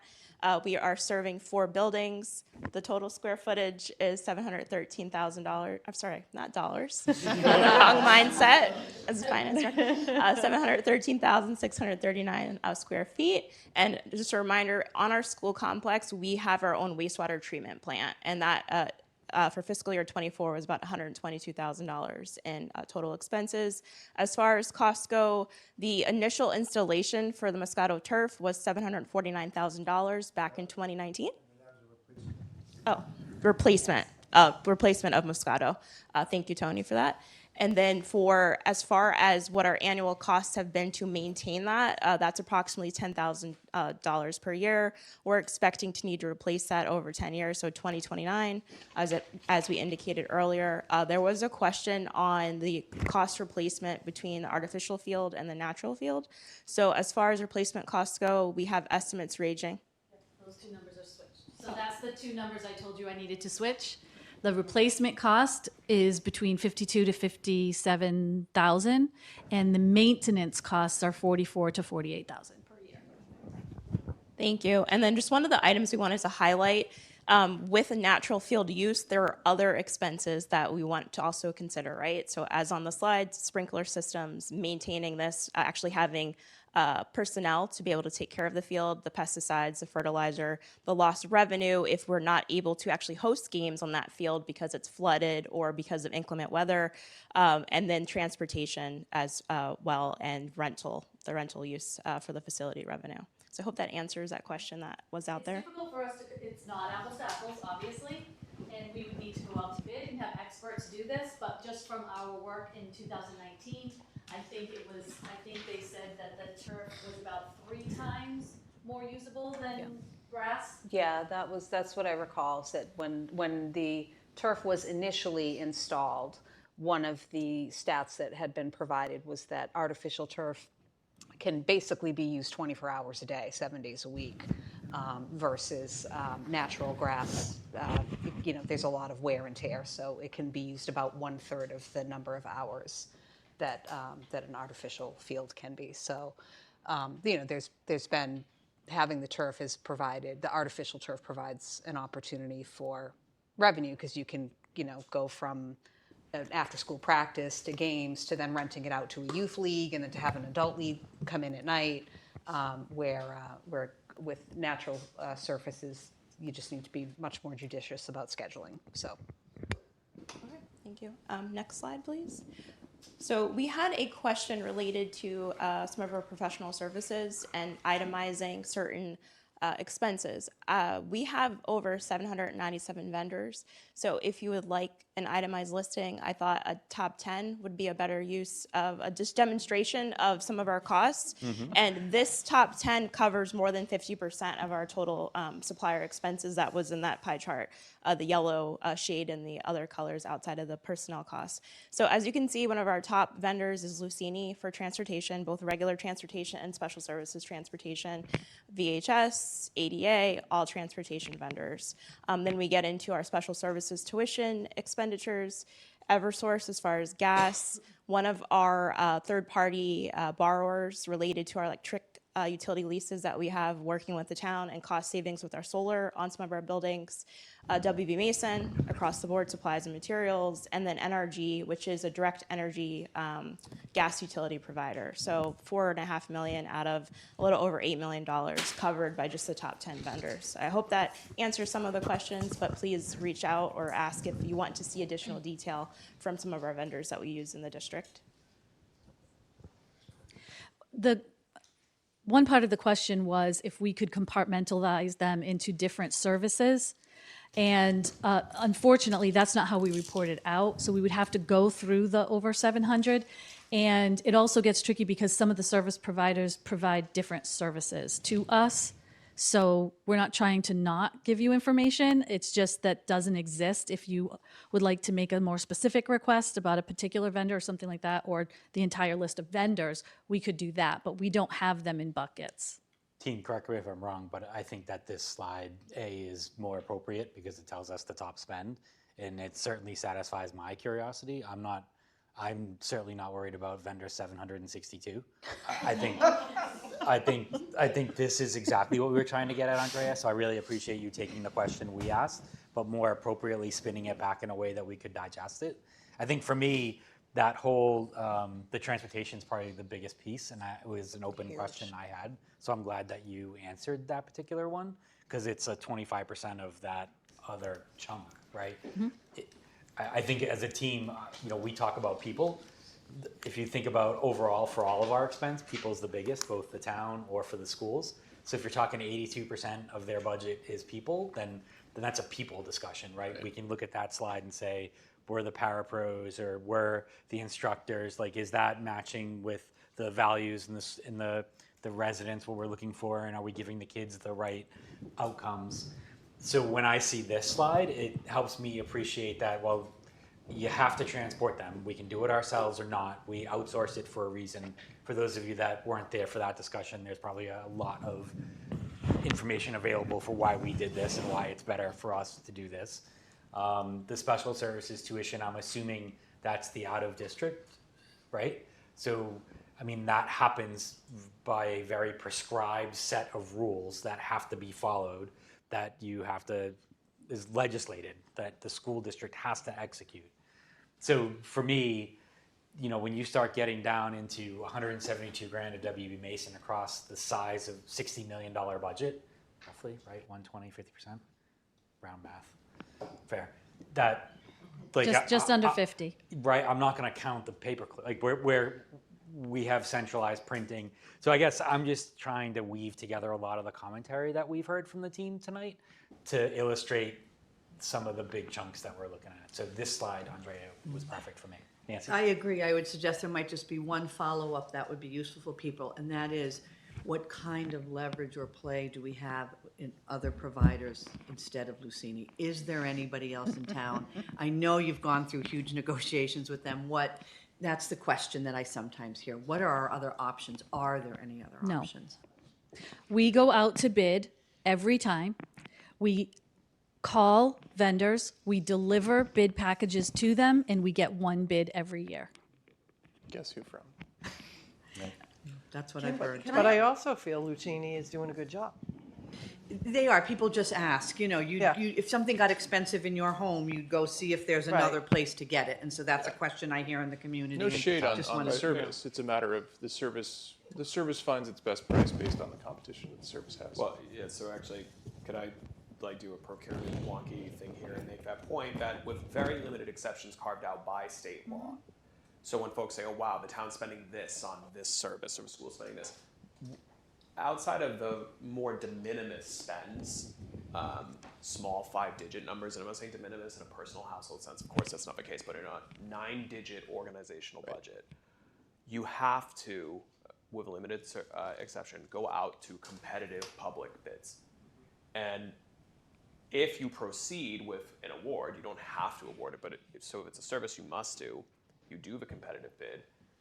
Whether you have 1 or 10 vendors, unless the lowest price one has deficiencies, you have to, by law, award it there. So that doesn't mean you can just assume without question every service being paid is automatically the most efficient, but the law and an entire army of there's literally an entire division of the state government, the OIG, that is devoted to ensuring that we are doing the right thing here when we bid these things out.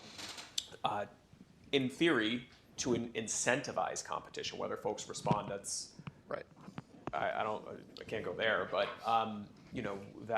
that governs the overwhelming of any real meaningful service the town procures or the schools. That's whether it's paper or whether it's a $2 million transportation contract. I think across both your points, though, you've both said it in different ways. We're talking about a $2 million expense in a budget that 82% of it is humanity, right? So even a significant uptick in this balance might get you a couple extra teachers, right? Might get you a small increase in the overall spend you can do on that human side, but that's the thing we're still looking at. Like these are significantly smaller aspects of the overall budget. Can I ask if we could go back to the increase in personnel slide real quick? I'm sorry to go backwards, but I've been just kind of ruminating on it, and I don't know if I have this question or not, but okay. So that's why I was just curious if the unit B, because I think that is also an area where a lot of people kind of see them as administrators as well. What's Unit A and Unit B, if I could ask? Those are EEA members.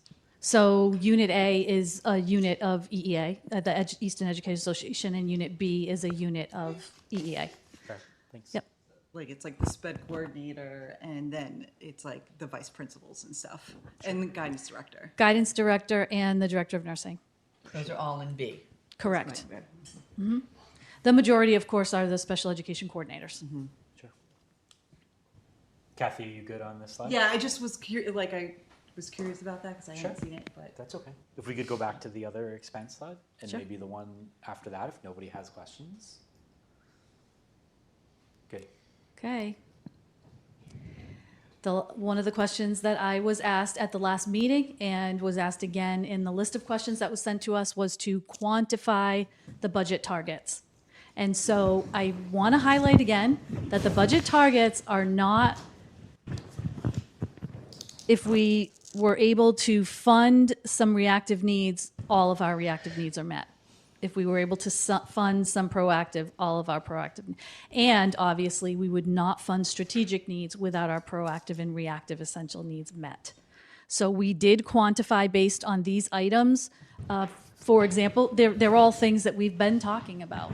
Again, remember that reactive or essential are things that we need as a reactive measure because needs are not being met. Proactive means we know that it's coming or everyone around us is advancing at a higher rate because we are not able to advance our offerings.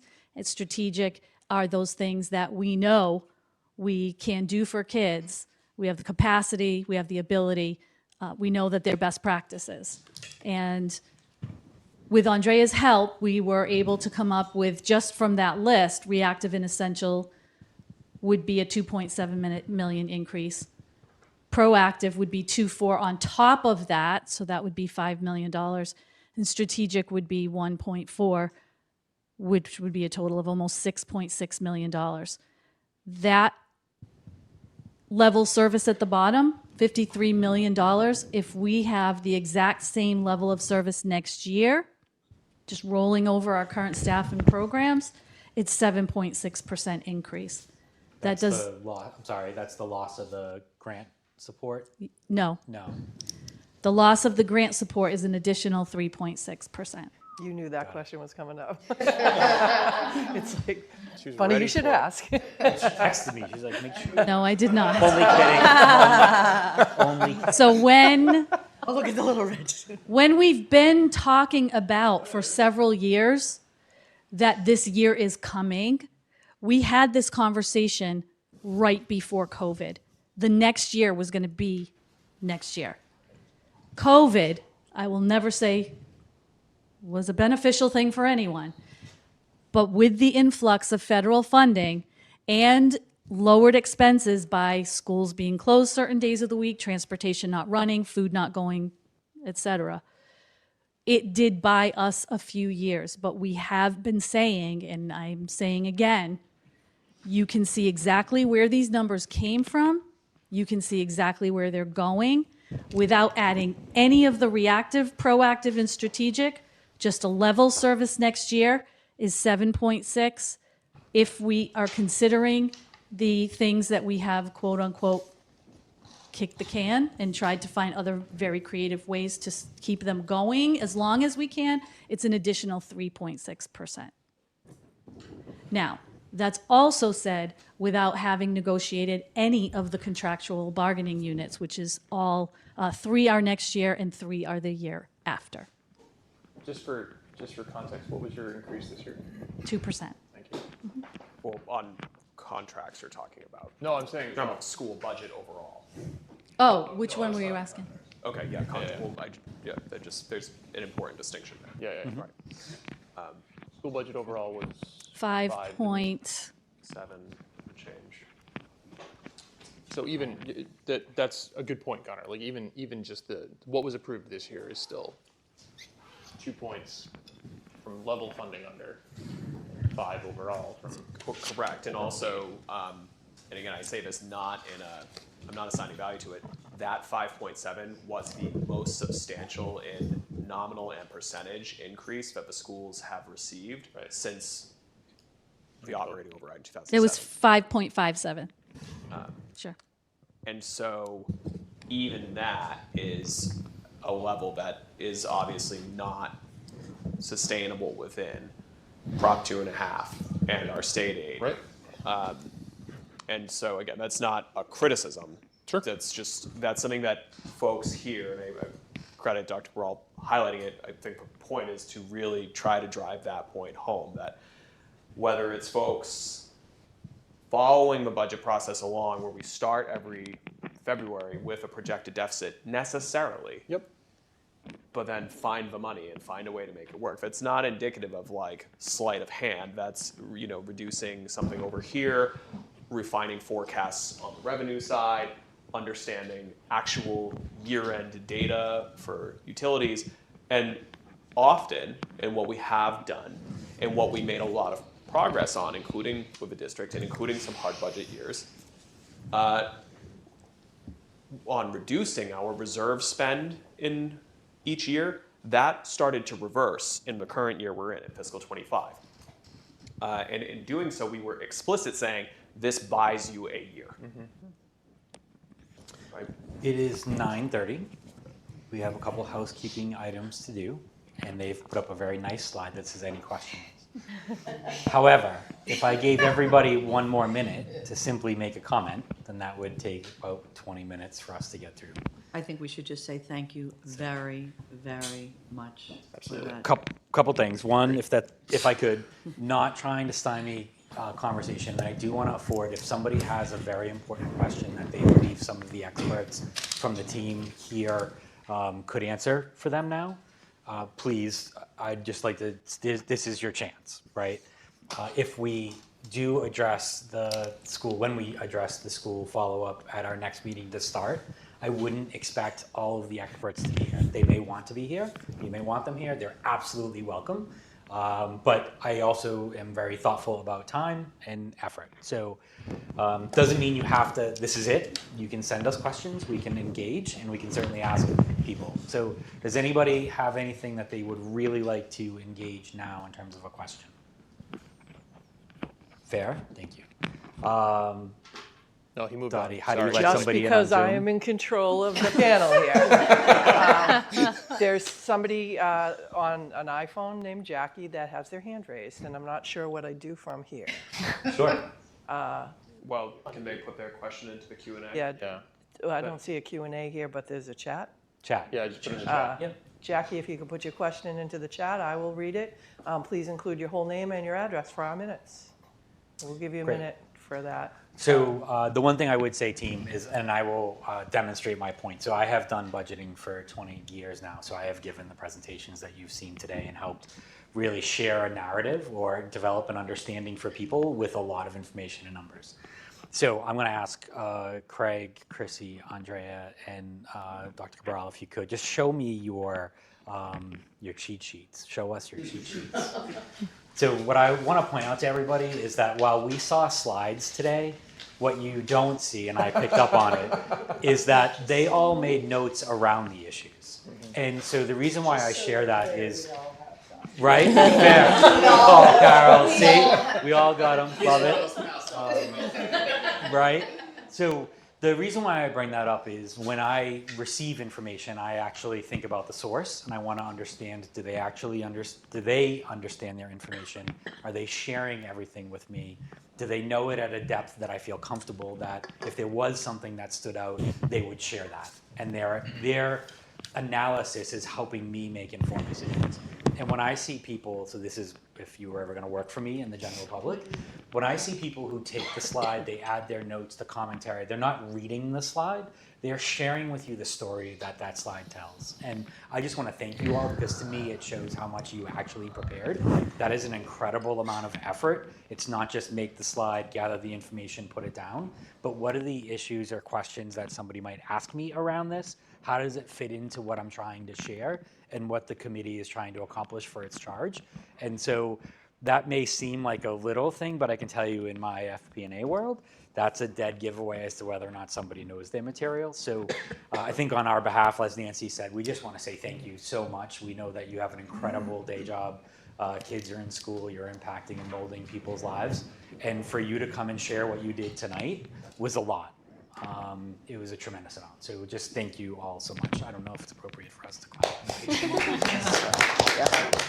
Can I just chime in?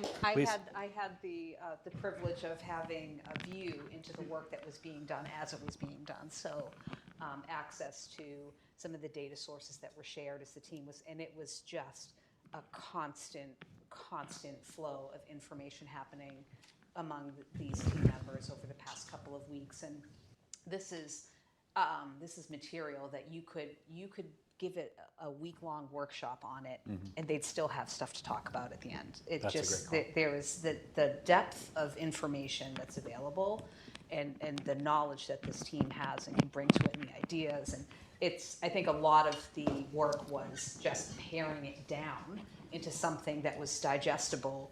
And to only tell the story in only 4 hours was a real challenge, because there's just so much there to it. It's so complex, and they know so much and want to really, really help this group and the public understand all of this information, because it's a lot of taxpayer money that we're deploying to service a lot of students and working with a lot of staff to get that done. So it's incredibly important, and you guys always blow me away, but getting that window into seeing some of the day-to-day work coming together over the past couple of weeks just was super impressive. So thank you for everything you did. I know there were a lot of late nights, early mornings, skipping lunches, and clearing your calendars. So we really appreciate it. Thank you all. Did you want to just share the question that Jackie may have asked? Or has it not come in yet? The chat isn't working. Got it. So Jackie, if you can't get it in the message or the chat, perhaps you could, is there a way for us to receive emails? Yeah, they could email it to me. I don't know if they'll do it instantaneously, but if we No, can't that's okay. answer it tonight, we can have a follow-up and have it at the top of the next meeting. But my email is cread@easton.ma.us. Thank you so much. And so we'll do that. We'll address the question at the next meeting. And Jackie, apologize for the chat issue. So we have a couple other items. I don't want to keep these people too long, but I am going to give some outtakes I would have saved for the end, just because I think it would be helpful if they heard it. So for the team, just some thoughts that I wrote down for us to think about that I picked up from Nuggets. What do you get? Values and outcomes. So James, I thought you asked a really good question in terms of wants versus needs. And I think that's just something we all have to think about. I think Dottie had a great point that in many cases there are a tremendous amount of conversation that the team has put in regarding things like kindergarten. That wasn't a short-term thing. That was a multi-year discussion and very intelligent people trying to solve for what we heard from the values of the community. But wants versus needs were, I think, going to be an important discussion.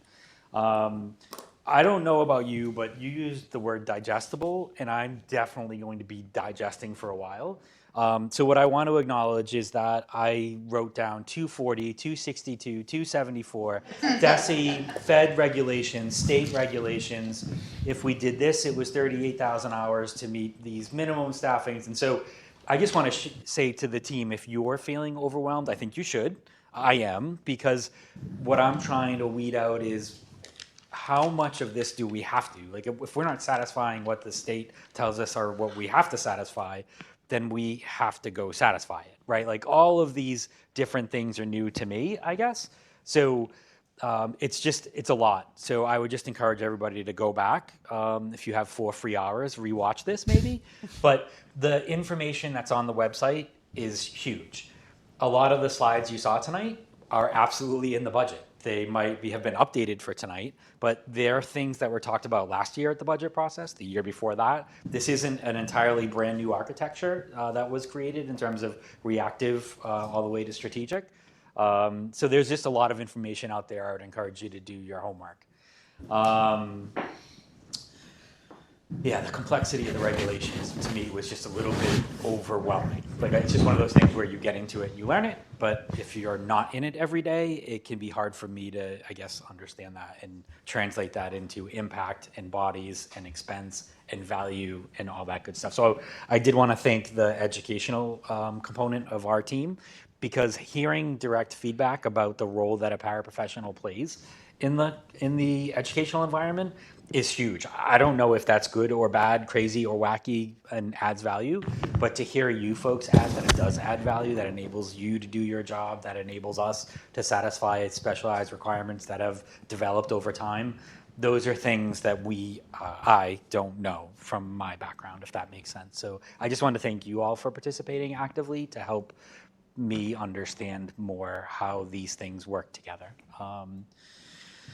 That was it from an educational standpoint, just in general, which I think is fair since several people from the school are actually on this committee. So we are at the halfway point. So halfway point of any team, I make the same statement. I ask for all of you to raise your hand now, to me privately, not now, but via a text message, via a phone call, to say if something is not working. If things are not transparent enough, Chris, I need you to call me, because we have X number of meetings left to get you there, get us there. It's an important concept. If we don't understand, James, certain details of needs versus wants, I want you to call me. If these sessions aren't helpful, I want you to call me, because we have 2 or 3 more meetings, maybe 1 or 2, before we need to start talking work product. And I would argue, just my assessment, we're 1.5 meetings behind, probably. I would love to have, through nobody's fault, let me clarify, meaning incredible amount of information today. I'm probably going to need this entire time before our next meeting to understand what it meant, and how do we lever it? Do we lever it? Is there opportunity here? Is there risk here?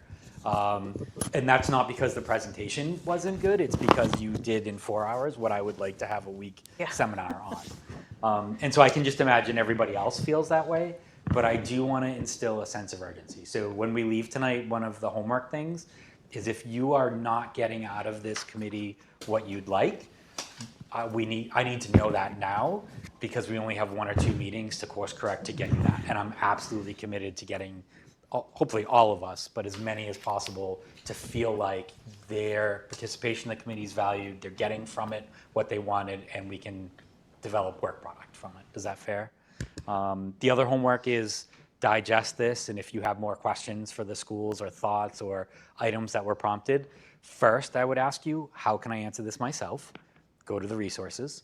And then that way you can ask the question and answer it and share it with the team as work product, rather than here's my list of questions. So I'm flipping the paradigm. I gave everybody the first bite at ask your questions. Now I'm giving everybody first bite at ask another question and answer it yourself if you can, so that you can share the benefit of that question with the team and the work product, if that makes sense. Is that fair? Cool. Yes, ma'am.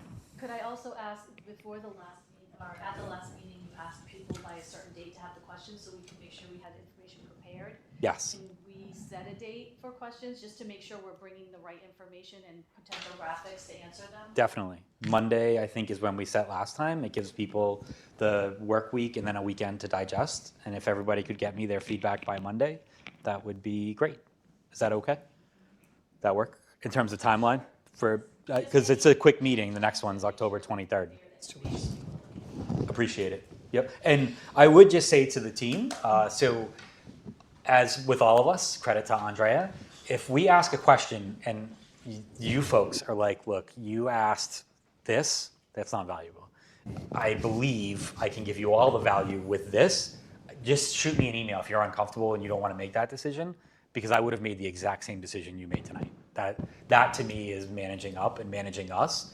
You know, we shouldn't just feel like we get to ask any question. You folks should have input as the experts about how you want to reply to it to help us learn the best way possible. Oftentimes people who don't know ask a question that gives you 800 lines and you really are like, we could talk about that, but here's the 10 that we really want to spend time on. Anybody else, I guess, thoughts? Well, we have this team here because I don't know if they need to review the minutes with us. I think that's like a level of hell we don't need to put everybody through. They've already spent a long day at work and a long day with us. Good? Awesome. Thank you guys so much, honestly. You're welcome to stay. Minutes can be fun. I don't mean to demotivate the remaining team. The minutes were sent to everyone at least a week ago. For folks who are new to a committee, approving a set of minutes doesn't mean you agree that it captured every single thing everyone said. That would be impossible. These would be 400 pages. It's just the summary of discussion and any votes. So there you go. Those are the minutes. Cool. So if nobody has questions regarding the minutes dated August 21st, 2024 and September 18th, 2024, I would take a motion to accept. So moved. That would be a motion to accept by Chris Mills and seconded by Patrick Helen, and then going in order around the table. Denise, James, Aye. Nancy, Kathy. Aye. Chris can't vote. Patrick. Yes. Jocelyn. Aye. Excellent. Broussard's an aye. Aye. Aye. Star. Aye. Aye. Aye. Aye. That's unanimous all the way to Andrea. Perfect. Thank you all so much for that. I think we talked about item 3, identification of any follow-ups with PACE members, but I would just ask when you do reach out to me. And by the way, if everything's going great, please share that too. We have this inclination in the world to sometimes just say when things aren't working. So if you think everything's going great or you like particular facets of it, share that too. That would be helpful. But I think we talked about any follow-ups, send them over, and we'll make sure we get those cranking. Discuss progress made and calendarize next meetings and project deliverable timeline. That's a lot. So I think we talked a little bit about it, and I'm happy to get pushback, but I feel the anxiety of being about a meeting to a meeting and a half behind. Only because I think we're doing a great job building a foundation. I think today was priceless, candidly, at least for me. I'll probably have some more questions out of it. So I think next meeting is the half meeting. We're going to be a touch behind because I think we're going to want to talk about what we all learned here today. Maybe key takeaways. That might be a good homework for everybody. Like, what are the top 2 or 3 things at the next meeting you want to make sure we address. And that way, if I get a common theme of, I wish we had more of blah, blah, blah, then maybe that's something the team could prepare for us, if that makes sense. And I would extend next meeting to any questions on top primary departments on the town side. I'm glad you brought that up because I wanted to offer that if going through this now on the school side has perhaps made you think differently or recontextualize anything that I've covered, provided it gets done by Monday, I'm happy to work with my team and bring more detail in any of those areas that you now feel differently or want some more information about for the 23rd. Perfect. Appreciate that. So my thought is we're going to meet on the 23rd and we're going to have to put down the we're building our foundation of knowledge. We're going to have to end the acquisition of information in the sense of we've invested a series of meetings to really create that. And now we'll have to start to talk about what does that mean in terms of the charges that we are tasked with executing against in our December deliverable, if I have my timeline correct. Does that make sense for what we're going to try to accomplish for the next meeting? So we have on our books 10:23 and then 11:20. And my gut tells me we need a meeting in between there. Yeah, I was going to say, if there's any additional information to be collected, if someone comes back and says they want to do a deep dive at DPW or something, I feel like we need that extra session. Yes, I mean, so I'll do my best to provide what I can for the 23rd, but not having anyone's schedule in front of me, I can't promise, depending on what those questions are. And also, not to give people more work, but we've touched on it at high level, but things like fixed costs, impact of capital, and operating, we haven't had a lot of time to focus on that. So I would really ask people to think about that. Go reread the executive summary of a budget, which really highlights these are the trends across revenue streams and across kind of spend categories that impact our operating position every year, and think about that. And if you could get that back to us, that will help. Whether we do some of that on the 23rd or at some additional meeting before that November 20th, I'm fine with that because I want folks to feel comfortable. Would it make sense to do something between those two, like November 6th, which is exactly between? Is that? Just saying. Yeah. Yeah, so I had 11:06 as well. I don't know who has availability on 11:06. We'll be at a joint conference, right? You're attending. I mean, we could be remote, but it's. Well, I could just not. I would have to not go to the conference. well, but we also could just try to be intentional as a team and really focus on if there are school follow-ups, let's target the 23rd. Yeah. And selfishly for me, that means I get to wait a little bit longer and maybe follow you folks on the 23rd, and then the town can be more on the 6th. Okay. If the committee is okay with that. Yeah. That's a great idea. And we all communicate enough that if there's some last-minute things we can work out. So you're saying November 6th? I am. Okay. Can I check? Just watch the recording. Right. Okay. The conference is on Mass Association of School Committees and Mass Association of School Superintendents. Gotcha. And honestly, I don't want to interfere with work product, so please don't let us get in your way. Meaning, don't miss a conference for us. Well, if you don't want to. I was just worried Perfect. that if I'm answering questions and need to present, I would want to make sure that you are getting everything. Understood. So I think we're good. I wouldn't use the chat on the 6th, but I think we'll make you a panelist. And honestly, I think that's exactly why we want to do hybrid to make it. We're asking an incredible amount from all of you, and I just want to say thank you again. This is a tremendous amount of time. 4 hours of meetings.